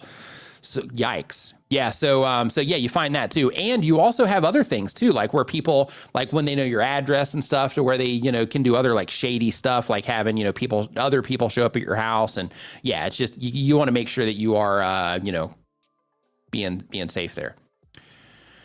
Oh, and as far as using your name, so Christina says the unfortunate part is if you bought a home, your address is public record. Absolutely. So when you are using your name, because that was a part of the question as well. So keep in mind, when you are using your real name, that does also open you up to that, opportunity. So I've had people, cross the lines with me as well in terms of, hitting me up on messaging services and like calling me in the middle of the night and things like that, just based on being able to find my name in places. So, it made me not use those accounts anymore. But you have, those types of things that can happen as well. Rainbow. Thank you for the super chat. Super appreciated. Okay, so next up on our list here, we've got Happy Amy. Okay, we got her taken care of, and that was the whole conversation that we just went through. Okay, so hopefully that helped there, Amy. Next, we've got Owen Ventures. What's up, Owen? So we've got, it's kind of a family vlog, adventure, and outings that we do. I'm trying to work more in the vlog part, but I just started editing some videos I have already made to upload to YouTube for practice. I've been doing this for about a month, but I'm listening to videos on building my channel for 7 to 8 hours a day while at work in construction. For a hobby is the goal. For a hobby and maybe a retirement gig in 5 to 10 years, hopefully it will be making money by the time I retire. And the question is, I can't find much info on how to test videos, what's okay, not okay as far as uploading, re-uploading, etc. If you don't get many views when you publish, is it okay to reschedule it for another time? Will it go out as a new video at that time? Shorts specifically, what are the rules on loading, deleting, re-uploading if they don't do well? I listen to you often at work. Thank you for all of your great info. First, I'm glad that you are enjoying the content, and awesome that you are listening to these while you're at work. And I love the idea that you're like, I'm working and I'm like educating myself at the same time so that I can, do more stuff, so to speak, to, kind of fatten up that retirement bucket. But in terms of testing videos, like what's okay, what's not okay, and all that, you figure that out by publishing. So, one of the things that you'll hear commonly, from people that, teach people about like YouTube and other social platforms is they'll tell you to make like a lot of videos. Some people put a number on it. They'll say like, hey, make 100 videos. But don't just make 100 videos and just throw them out there. The idea is that you just make a bunch of videos, and with every single video you publish, you use the information that YouTube gives you in your YouTube analytics, which is the statistics behind every video that you publish and your YouTube channel as a whole. But basically you publish a video and you use your statistics on the video or those analytics to help you understand the things that you do that people respond to well and that people don't.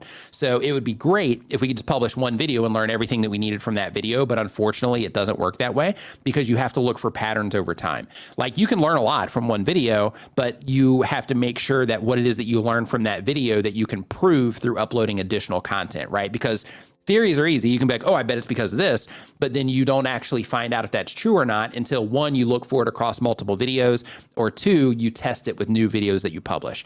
So in terms of figuring out testing videos, you just publish and then you see the data that YouTube gives you back based on how people respond. Next is when it comes to YouTube shorts, like what's okay. So YouTube does not want you publishing a short, downloading that short, deleting that short, and then publishing it again, and then deleting it again and publishing it again. So YouTube does not want you doing that. Some people do, but YouTube can, penalize you for that if they detect that you're doing that. So just as a heads up, that's something that you want to try to avoid. Since you are doing YouTube shorts, in that case, fortunately, shorts are easier to make than a 20-minute, video of the same type of content. So that's a positive. So that will help you be able to make, content faster. And by leveraging shorts right now at this moment in time, you're also, giving yourself the opportunity to, be able to capitalize on, unprecedented opportunity that we have on YouTube. So your timing is fantastic in terms of, what it is that you're doing specifically, or if you're uploading a lot of shorts. But in terms of, loading, deleting, re-uploading, just publish it. And then from there, in order to stay compliant with YouTube, then in that case, just see how it does, try to learn from it, and then go on to making your next short. Next up, we've got No People, No Problems. They do off-grid living content. The goal is to monetize. And the question is my channel doing any good for this amount of time I'm posting? Can you check my channel anytime you'd like? So I'm not looking at channels during this stream, but make sure that you check into, some of the streams where I do look at channels. So next up, we have Riderman Makes. Riderman Makes does building furniture and machine shop projects. The goal of the channel is marketing for my shop and finally building stuff only for YouTube. Nice. And the question is, I just noticed in YouTube Studio, I can market a video. Do you think that's a good idea if the goal is to grow the channel, as long as I can target my audience well? There are two options: to either show a video as a pre-roll, and the other is to put the ad in a search result and recommended. I'm guessing the first option would ruin the stats for that video. Well, here's the thing. First, you can see some ad stuff, like if you run ads on a video, like you can see some of that in your analytics. But when it comes to when it comes to running ads on your videos, like you have to learn, and I talked about this earlier today, but you have to learn how to get people to respond organically on YouTube. And here's why. So let's say, and this is the same picture I painted a little bit earlier, but I'll do it quicker this time. So let's say you spent, $1,000 on ads and you started getting some activity on your videos. Well, what happens is as soon as you stop spending money on ads, if you haven't learned the fundamental, thing of learning how to get people to respond organically, then you're still not going to be able to get people to click on what it is that you're doing. You're still not going to be able to create that content that people like really enjoy. So once you cross that threshold of, hey, now I can get people to click, every time I publish a video. Now I can make videos that people will watch for, an acceptable or competitive amount of time, and they'll watch more videos and all that. Then you won't have to run ads, right? Because then YouTube's going to be doing all the heavy lifting for you. And all you have to do then is focusing on making content and adding value to the people you're making content for. And then YouTube does all the heavy lifting from there. And then you don't even have to run ads. Then, you don't have to share your content. You don't have to do any of that stuff. You just have to focus on continuing to serve your audience. And then YouTube handles everything else for you. So because of that, make sure that you are focusing your energy on, the viewer experience. How can I add more value to the people that are interacting with my content? How can I make it easy for them to identify when they see it on home pages and suggested videos and their mobile feed and all of that? And how can I just make it, from the moment they see it, doesn't matter where, from the moment they see it, how can I make that an awesome experience for them once they decide to click on it? And seeing it's part of that experience. But like once they see it and I have their attention, they decide to click, like how can I just give them the best value, and how can I make this piece of content to where it's not just like filling up a bunch of information for the sake of filling it up, or filling up a bunch of footage for the sake of filling it up, but how can I make this just a great experience for the people I'm interacting with? And you learn how to do that through your audience retention reports. Let's see here. So next up, Michael Johnson says, so I went to download a song from YouTube Audio Library and it looks completely different. Yeah, it's creator music now and it's rolled out to everyone.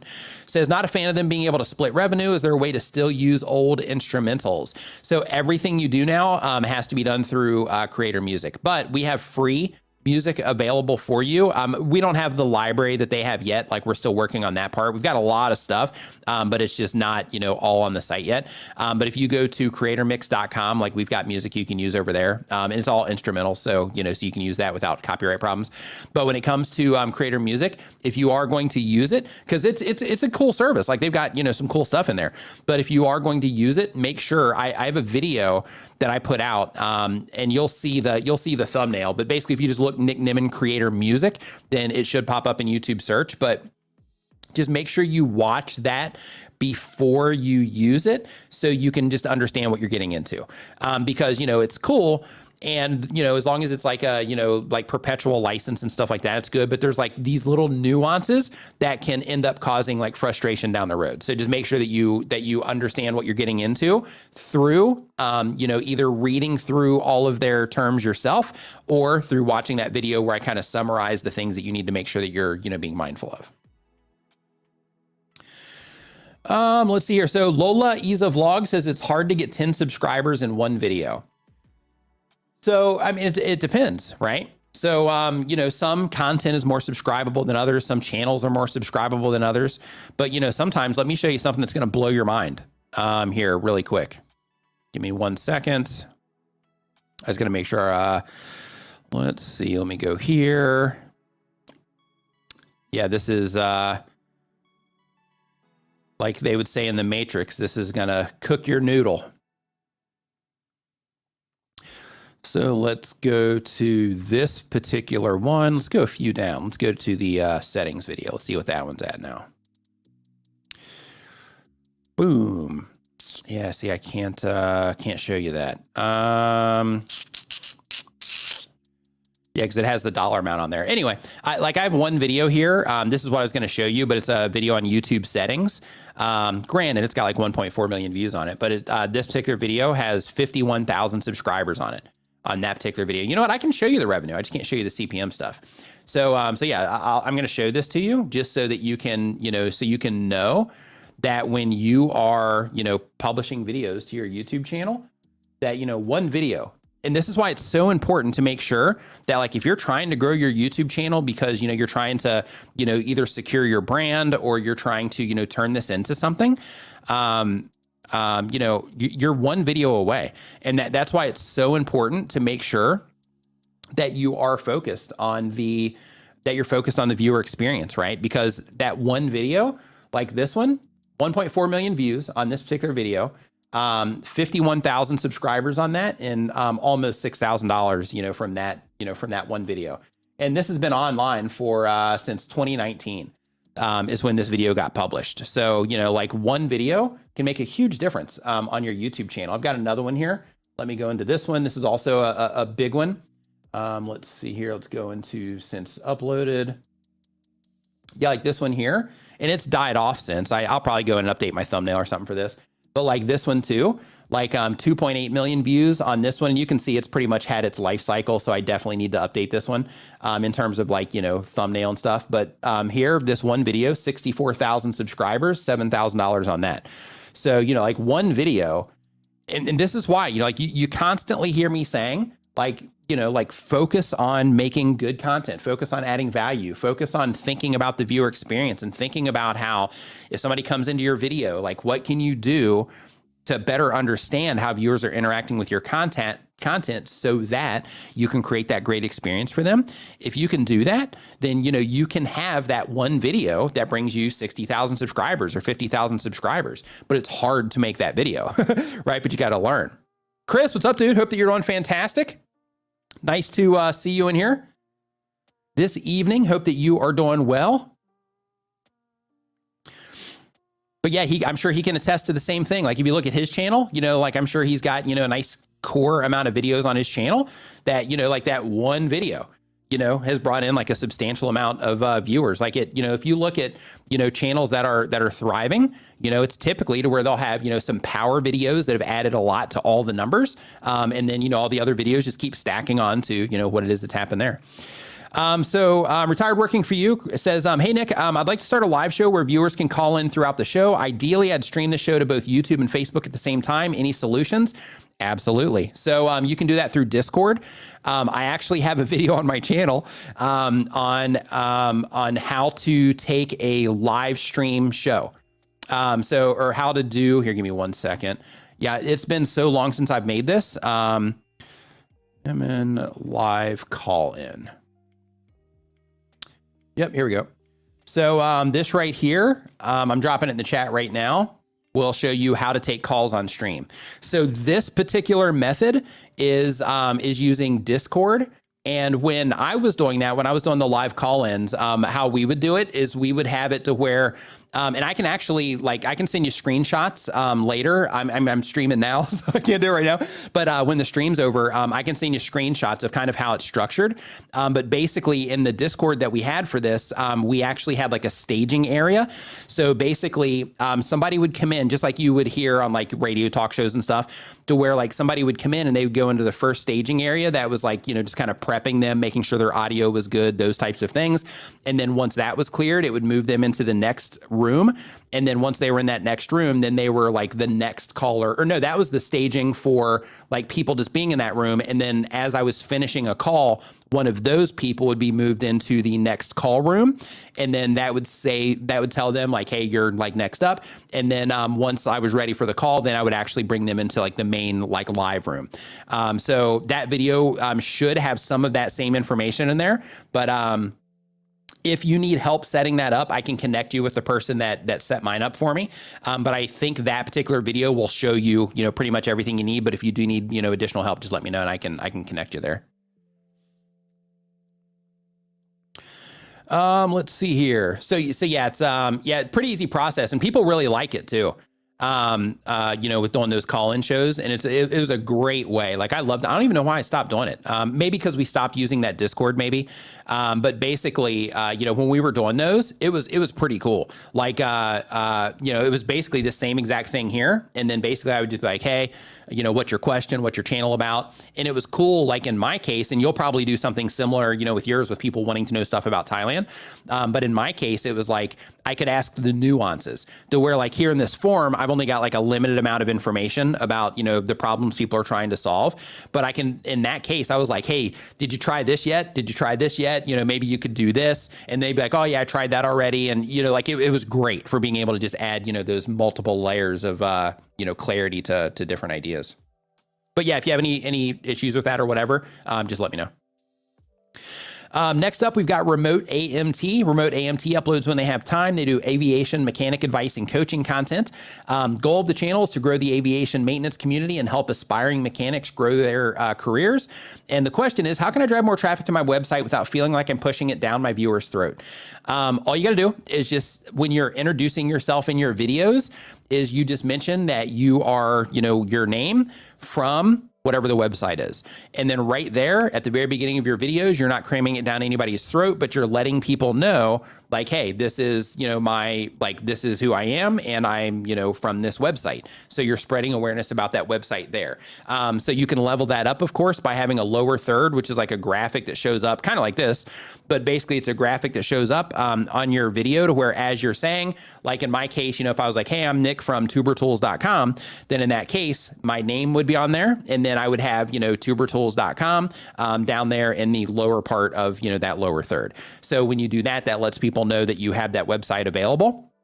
Other things that you can do, of course, is as you are, in the content itself, since you're doing like aviation mechanics, then in that, because you're doing advice and coaching, also one of the things that you can do is you can say like, okay, if I'm like teaching people about something or sharing information about, aviation, or since you're doing maintenance, if you're actually showing them stuff, like while you're sitting there turning a wrench or whatever, you can be like, oh, hey, by the way, if you haven't visited my website yet, you can check that out at, aviation, whatever.com.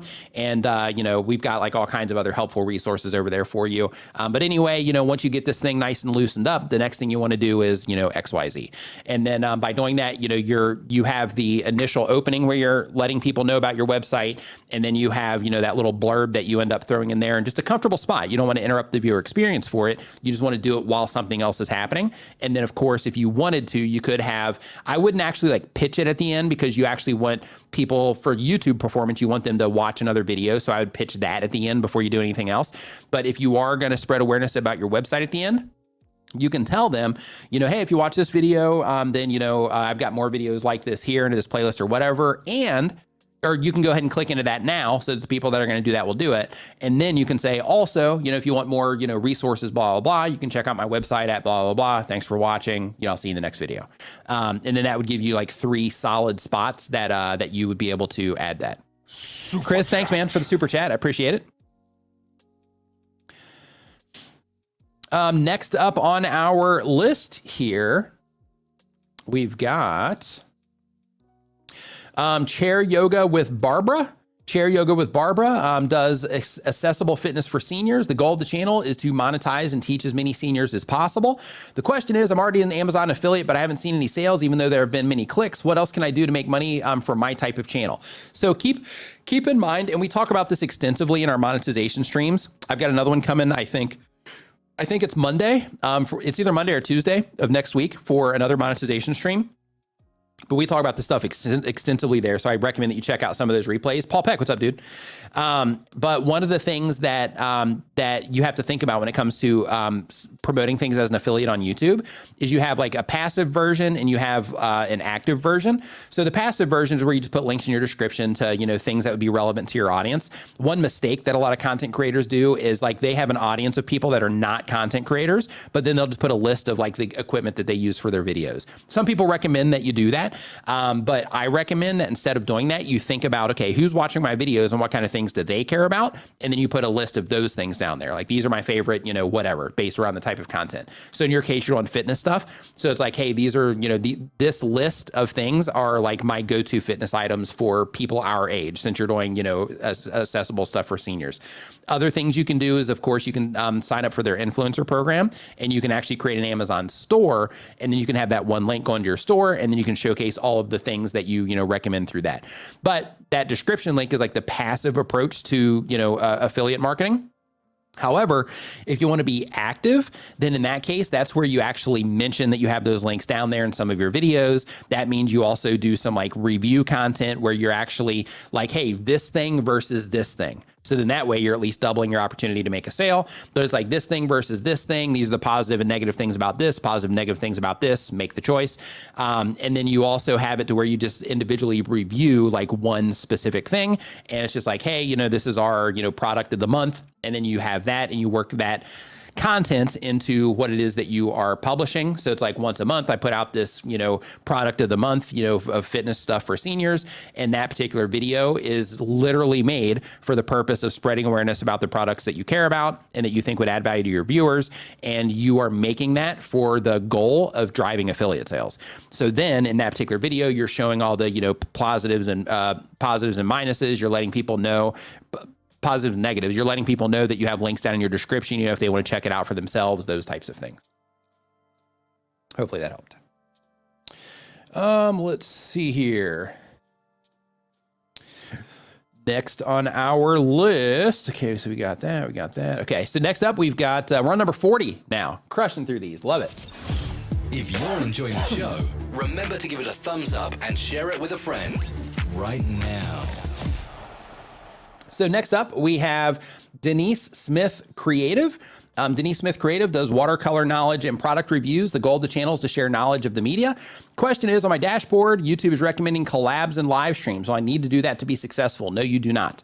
However, collaborations are a proven way on YouTube to help you grow your audience. But if you do collaborations, you want to make sure that there is some type of alignment with the audience, or that there's some type of value that can be shared with the different audiences. So like, for example, Chris is in here earlier. Like in his case, we did a video on both of our channels. On his channel, it was just like a quick mention, just like just a quick like spot. And then on this channel, it was where he actually came on because he grew his channel to over 100,000 subscribers in 10 months just using a phone. So he came on this channel, and we made a video together where he was just talking about the things that content creators need to keep in mind when they are just using their phones, and just the other ways that they need to engage their audience and stuff. So even though our audiences don't align, he was still able to add value to this community by sharing his experience, right? And then in my case, it was just like, hey, here's Nick, he's in Thailand, those types of things. Live streaming can also be a way to nurture your community, to better connect with your community. And depending on what it is that you do, it also gives you the opportunity to tap into another audience. Some people love live streams. They love hanging out in live streams, and they'll come in and they'll hang out in your live streams all the time, but they won't watch your video content. Other people, they love watching your video content, but they hate live streams because the flow just isn't right, things like that. And they just don't hang out in live streams. So then you get them on the video side. And then there's some people that, of course, cross over. So next up, we're on number 41. We've got Irvine Mesa. Irvine Mesa says they do web coding tutorials. The goal is to teach beginners to become pro web developers. And the question is, if I paste affiliate links in the description and speak about them during the video, does YouTube consider that as sponsored content? No, but you do need to make sure that you are putting the appropriate disclaimers down in your description to let the viewers know that that content is, or that those links are incentivized in some way in terms of you getting a benefit if people do click on them and make a purchase.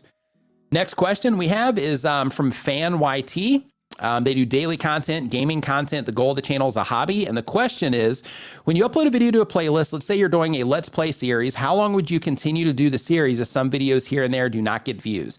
So the very first thing that you want to do is you want to try to uncover why those videos aren't getting views. So, it could be that people like the actual idea or the topic, but maybe it's packaged wrong in terms of the thumbnail or title, or maybe you just made some bad choices at the beginning of the video and it caused a lot of abandonment at the beginning of that video. So first you have to look for like errors like that to make sure that it's not the topic that they're not responding to, or not the series that they're responding to, but more so you just made some bad videos, right? It happens to us all. So because of that, you want to make sure you're looking there first. The next step is when you do have the different things that you do, like let's say, for example, since you're doing gaming content, let's say one of your series is a Let's Play series. You have another series where you're sharing you're sharing like tips and tricks on how to do stuff. You have another series where you're just walking maps on, on the games that you play. Then in that particular case, with those three different types of content, you can go into your advanced mode of your YouTube analytics, and you can create groups for those different content types, and then you can start comparing them against each other. And if you're in that growth mode where you're like, hey, I'm just trying to get like as many subscribers and like this stuff as I possibly can, then the typical process there is you stop doing the lowest performing thing, and then you replace that with another idea and you test that. And then out of those, 3 or 4 things, then you do that test after some time, and then you let go of the thing that people aren't responding to as much, and then you try to come up with something else, and you just rinse and repeat that process until most of the stuff that you're putting out is stuff that, you know, helps you thrive as a creator. Let's see here. Next on the list, we've got Synergy Gaming. Synergy Gaming has a gaming channel. The goal of the channel is to be a full-time creator in the future for gaming. And the question is, what is considered good for YouTube Shorts for it to be competing with other shorts? Like the retention needed per how long the short is to gain views. Also, is there a cap on views? Because I always get a max of 1.5 thousand views on successful shorts, and then they flatline forever. So when it comes to what is good, it depends on everything that's happening on YouTube at that moment, related to your audience and the people that YouTube is showing your content to. So let's say, for example, you publish a video and it's like, hey, this is a short and it's doing great, but YouTube is also showing them all these other shorts that they think are going to be a perfect fit for them, but all of this other stuff is way outperforming yours. Then in that case, yours wouldn't be good. But let's say that you publish one and it's being competitive with the other ones that are there, then in that particular case, then that would be deemed as good and you would continue getting views on that over time. Maybe they would trickle down to where it wouldn't be as many views, but you would continue getting views on those over time. Next. And I wish that I could say, hey, if you just hit this percentage viewed, or you just hit, you know, this many rewatches, you know, things like that, then it's guaranteed, but it's not, because everything on YouTube, like, it's like a living, breathing thing, essentially, because as we're having this conversation, there's tons of content being uploaded to YouTube in every format. And all of that is changing how all of the videos that YouTube is recommending of all of ours right now, it's changing how YouTube is handling all of that content right now while we're having this conversation, as all of this other content's being uploaded that is a good fit for the people that YouTube is showing our content to. Next up, we got Story Retold. Story Retold does gaming content, live plays, arts and crafts about games, gamer vlogs, game how-tos. The goal of the channel is cultivating a gaming community niche. Question: what tools and tips that you know of will help with live streaming community engagement for YouTube? So StreamYard is great, of course. When it comes to like tools and tips, really just getting your stream up and, you know, maintaining like a good stream is, you know, that's half of the battle. But once you do that, just trying to think of things that you can do to serve your audience or entertain your audience in some way so that they are getting something out of it. Like if somebody's watching your stream and there's like nothing going on, there's no like real reason to be there, then people aren't going to be there.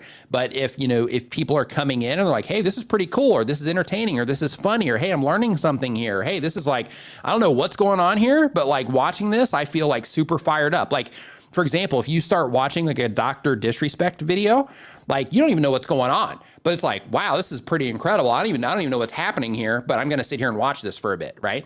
So like, you know, when you are putting your content out and, you know, people are enjoying it, then, you know, people will stick around and you'll get that engagement. But if people come in and there's like nothing going on and they're not getting any type of value out of it, then there's literally no reason for them to watch yours compared to all of the other content that they could watch in that moment in time. Spunky Boy, I'd love to know why you disagree with that. And that's cool. Like, I'm glad you disagree, but I would love to know the reasoning behind the disagreement. Next on our list here, we've got Mua Sunny. Mua Sunny says they do makeup and beauty content. The goal of the channel is to grow a community of hooded eyes people who face challenges doing eyeshadow and makeup on their eyes. And the question is, in the comments. Okay. My question is that I had one viral video which got me my first 1,000 subs, which was about hair loss. It got me subs, but I've made that video private now because I wanted to always make videos related to makeup, not hair loss. My worry is that my subs don't watch my new videos, and I feel due to YouTube does not push them beyond my current audience, and I do not want to start a new channel. What should I do? So first thing I want you to do, and this is where, you know, analytics can be really helpful, right? First thing I want you to do is I want you to go into your YouTube analytics, look at the last 28 days and compare, or just look at how many returning viewers you've had versus how many new viewers. It's likely that you're going to see that you've mostly had new viewers interacting with your content anyway. The next thing I want you to do is I want you to go in and I want you to look at the impressions that you're getting on your videos. When you see the impressions that you're getting on your videos, that's going to most likely be, actually, let me look at your channel first before I say this. Yeah, so the amount of impressions that you're getting is going to likely be more than the amount of subscribers that you have anyway, and that's also going to show you that, you know, YouTube is showing your content to people. So when it comes to you making, and this problem right here is why it's so important to make sure that you understand your audience. For everybody else, this is why it's so important to make sure you understand your audience in terms of the people that you're trying to reach with your content, that you understand what it is you're trying to accomplish on the channel, things like that. Because when you publish videos like that are out of alignment with what you're actually trying to do, and they do well, then you end up in situations like this, right? So it's really important to make sure you do that. But go in, look at the impressions, go in and just look at new viewers versus returning viewers. And YouTube is showing your content to, people that are not in that group. So, so you're fine there. And the fact that you've, privated that video, as long as you have, positive activity happening on your new content in the makeup field, then in that case, YouTube will, as people are responding well to that content, they will show it to more people that are interested in those subjects.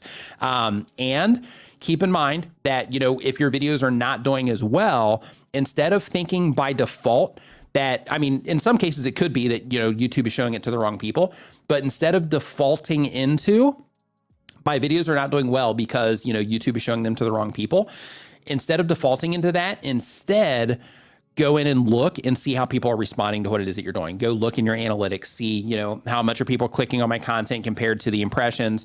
Where are people clicking on my content? You can see that in your traffic sources report. You can see your click-through rate and your average view duration and your total watch time that you're getting from home pages, suggested video search, and everything else. So make sure that you are looking in so that you can see, or looking at your analytics so you can see like why your videos are performing in the way that they are. I just want to clap and just say we just got through all the questions. I just closed the form, so we're not taking any more, but we just got through all of the questions. That's like the first time that we've done that in like quite some time. So high five to all of us that we just got through all the questions there. So now, because we're still going here for just a little bit of time, so now we're going to do a lightning round. So what lightning round is where I'm going to turn this into live chat instead of top chat. And what I'm going to do is I'm going to just start taking questions directly out of the chat. I'm on here for just a little bit longer. So I'm going to just go ahead and just start crushing through these. So if you have a question, just make sure you put a Q, and it's all going to start right underneath Doug Hewson's, where he has lightning round, posted there. Where it says this, that's where my view, I'm going to start the questions under there. Make sure you put a Q in front of your question, because that's how I identify it's for me and not like a side conversation happening in the chat. So just put a Q in front of your question and then drop your question in there if you have one. If nobody has any, then that's cool. We can just hang out here and talk about something else like the PlayStation, the new VR. So far, it's pretty cool. I like it. Just played a Star Wars game on it yesterday for the little bit of time that I had to do it yesterday. Pretty awesome. Pretty pumped up about playing that. I played the demo, but the demo was awesome. So I ended up getting the actual game. Okay. So your first question is from Devon West, says, will adding subtitles help in 2023 with reaching a wider audience? So subtitles make your content more accessible anyway. So when it comes to subtitling your videos, you can translate your videos into different languages just built directly into your subtitles inside of YouTube. So yes, for subtitling your videos, you want to have that accessibility. And the reason for that is, one, people are proven to watch videos for a longer period of time when subtitles are attached to them because they're reading the subtitles, and it also increases the comprehension if you're teaching people stuff. In addition to that, it makes your content more accessible for anybody in any environment. So for example, let's say that I am on a bus and I don't have my headphones with me, but I'm just wanting to kill some time. So I'm hopping on YouTube and I'm watching some videos, but I don't want to turn on the audio because it'll annoy everybody that's around me. Then in that particular case, one of the things that I could do is I could watch your video, but I could just read the subtitles to see what it is that you're talking about. So yeah, you definitely want to use subtitles. I put them on all the content that I publish, with the exception of my live streams. Like YouTube will auto caption some of those, but anything that's of a reasonable length, and that I know will continue to get views over time, I'll put captions on those always. Let's see here. So next up, we've got, D definitely needs to do a Mandalorian reaction channel. Totally support that idea. And another thing with that too is I saw a post today on Reddit. I just saw the headline. I didn't actually click into it, but apparently the guy or the person that's, like making it, they mentioned that they don't have like an end to The Mandalorian. So they're just going to continue just like doing it. They don't have like a defined like, hey, this is going to be our last episode. Like that isn't in the cards yet, which is pretty awesome and inspiring for those of us that like watching that. Let's see here. Next up, let's see, we did subtitles. How do you suggest, oops. So next up, we've got Jerry Papandrea says, how do you get your topically related videos suggested under a popular channel's video? The only way to do that is if your channel is already being clustered within their videos anyway, and there is some type of topical, relationship to that content in terms of, let's say that like you had in your case, let's say you had a channel that's also talking about like food in your area, and they went to a particular restaurant and they were talking about like all the things that were awesome about that restaurant, and a lot of the people that are watching that channel are also watching your channel, then in that particular case, if you made a video talking about like, these are the reasons you don't want to go to that restaurant, then if people started, if YouTube suggested yours next to that video, and if people started like at scale watching that video and being like, oh gosh, wonder why I shouldn't go there, and they start watching yours a lot, then once YouTube detects that, like, hey, when people watch this, they typically watch this, then what happens is they'll start, moving that up until it ends up in that next up spot, as long as people are watching that more than they're watching all the other stuff that they're, recommending to them there. The whole idea there, it's the audience match, it's the, cluster of channels that it's all, basically all the channels that, YouTube is kind of grouping together and the audiences that they're showing, the content to there.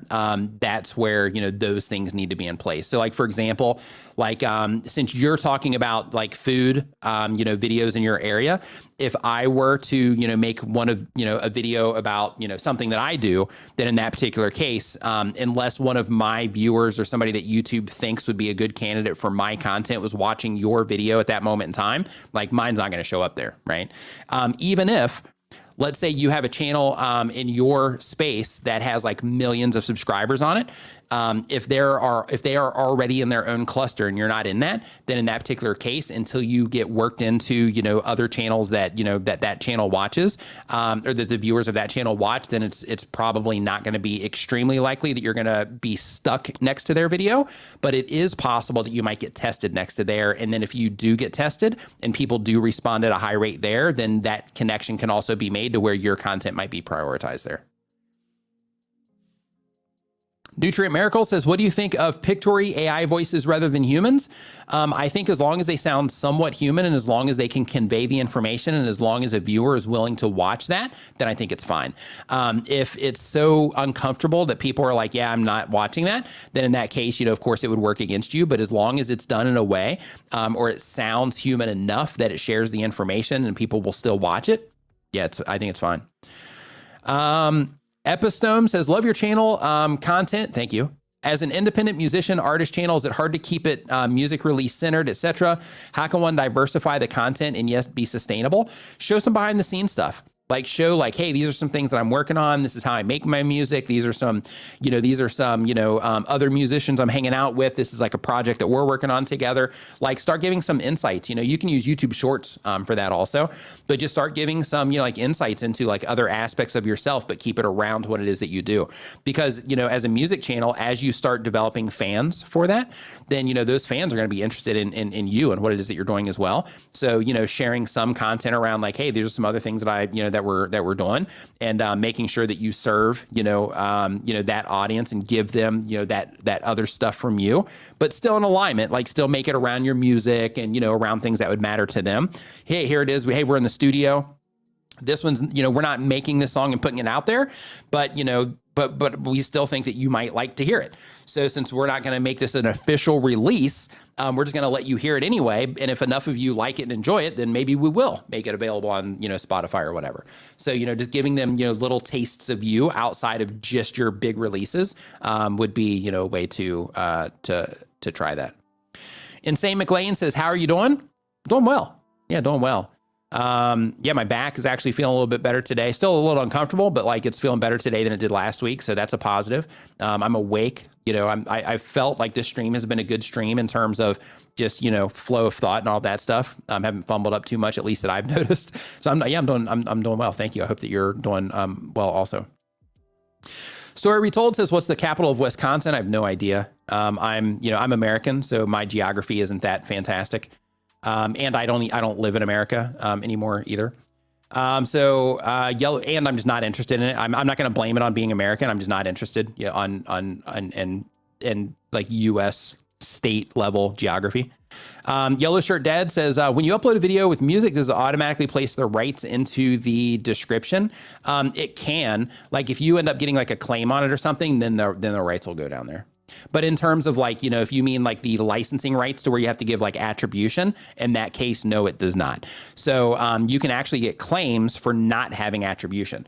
So you need to make sure that you do, if a site or a service, you know, says like you need to have attribution in your description, then you have to manually put that in there. Synergy Gaming says, do viewers even see the frame as they're swiping through shorts? I feel like it doesn't really get their attention. Yeah, in some cases they do, some cases they don't. Like, here's the thing, like those like, when it comes to like shorts, you can get traffic like everywhere else also. But when it comes to the shorts feed, really, thumbnails don't matter. The only place that it really matters is in the other places that YouTube shows and like, you know, home pages, you know, that kind of stuff. But it also matters for pulling people into the short shelf. So like if, for example, if you open your phone and you start going through like the home page on your phone, that home feed, then you're going to see the short shelf pop up, right? So if your thumbnail pulls people in there, it's going to be good. But if it doesn't, then in that case, they'll end up putting other videos there that that the thumbs do pull in. Her Hill Review says, what quick tips for reigniting a stagnant channel? Great question. So first, go into your YouTube channel, go into your YouTube analytics, go to the very bottom. When you first log into your YouTube analytics, then you're going to scroll down that page, and at the very bottom, you're going to see all of the videos in order that are driving all the traffic to your channel, right? So if you haven't been uploading in a while, but you still have activity coming in, make sure that you're making content that those videos that are currently having activity, make sure that the content you're going to be publishing is in alignment with those videos that people are already interacting with your channel with, because those are the people that are most likely going to be some of the first people that get presented the new content that you publish. In addition to that, make sure that you're also thinking about past content on the channel also.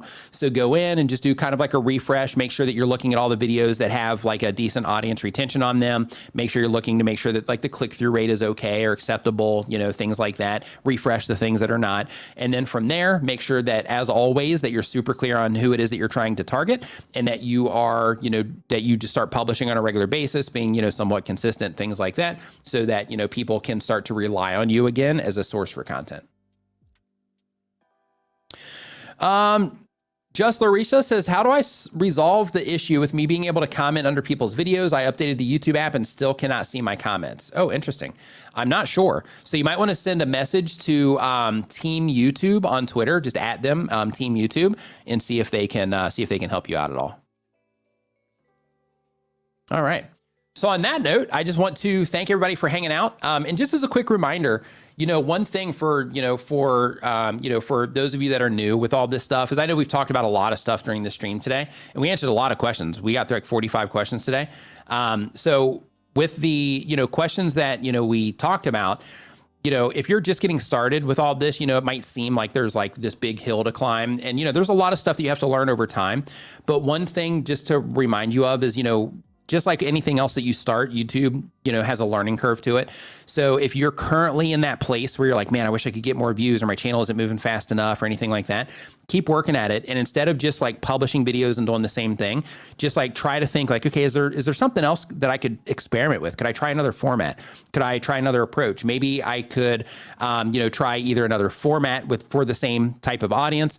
Maybe I could, you know, if I'm always making really long videos, maybe I can experiment with making some like shorter, like 3-minute videos. If I'm always making 3-minute videos, maybe I can experiment with like a 10-minute video, as long as I can come up with something good. definitely try like experimenting. In addition to that, like make sure you're spending a lot of time focusing on like working on your skill sets, because your skill sets will get you really far. If you can learn how to make like effective thumbnails, learning how to, write good titles. And in order to learn how to do that, 1, experimentation, 2, study YouTube.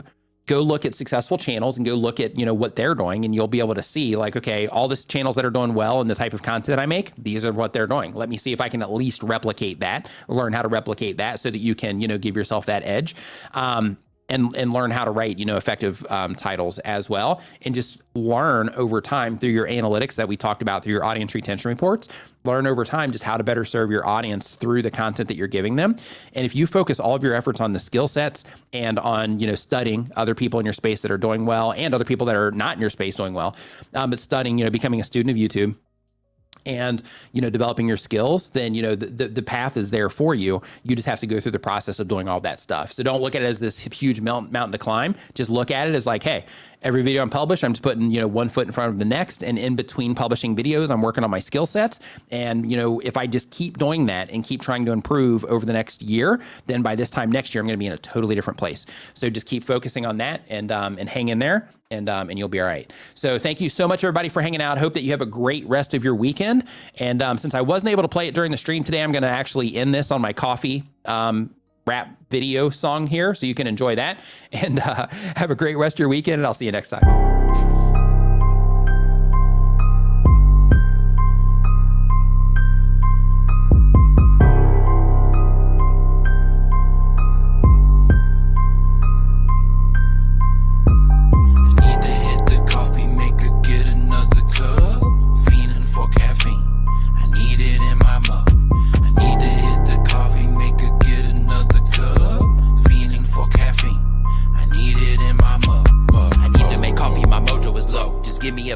Get me a Joe, I'll be getting my fix in my kitchen, but look at the logo, the plug for the show. Whoa. It don't matter the flavor, I'm gonna get haters. A cup or a pot of the gold, I just need you to hold for a little bit longer. The song ain't a joke, it's a banger, you know where you don't. You will hang or you won't, but this thing isn't stopping till it's at the top. And I go back upstairs, man, I hope I don't drop it, I know that it's hot. It might seem one's enough, but apparently not. Take a cinnamon shot, mix it up on the spot.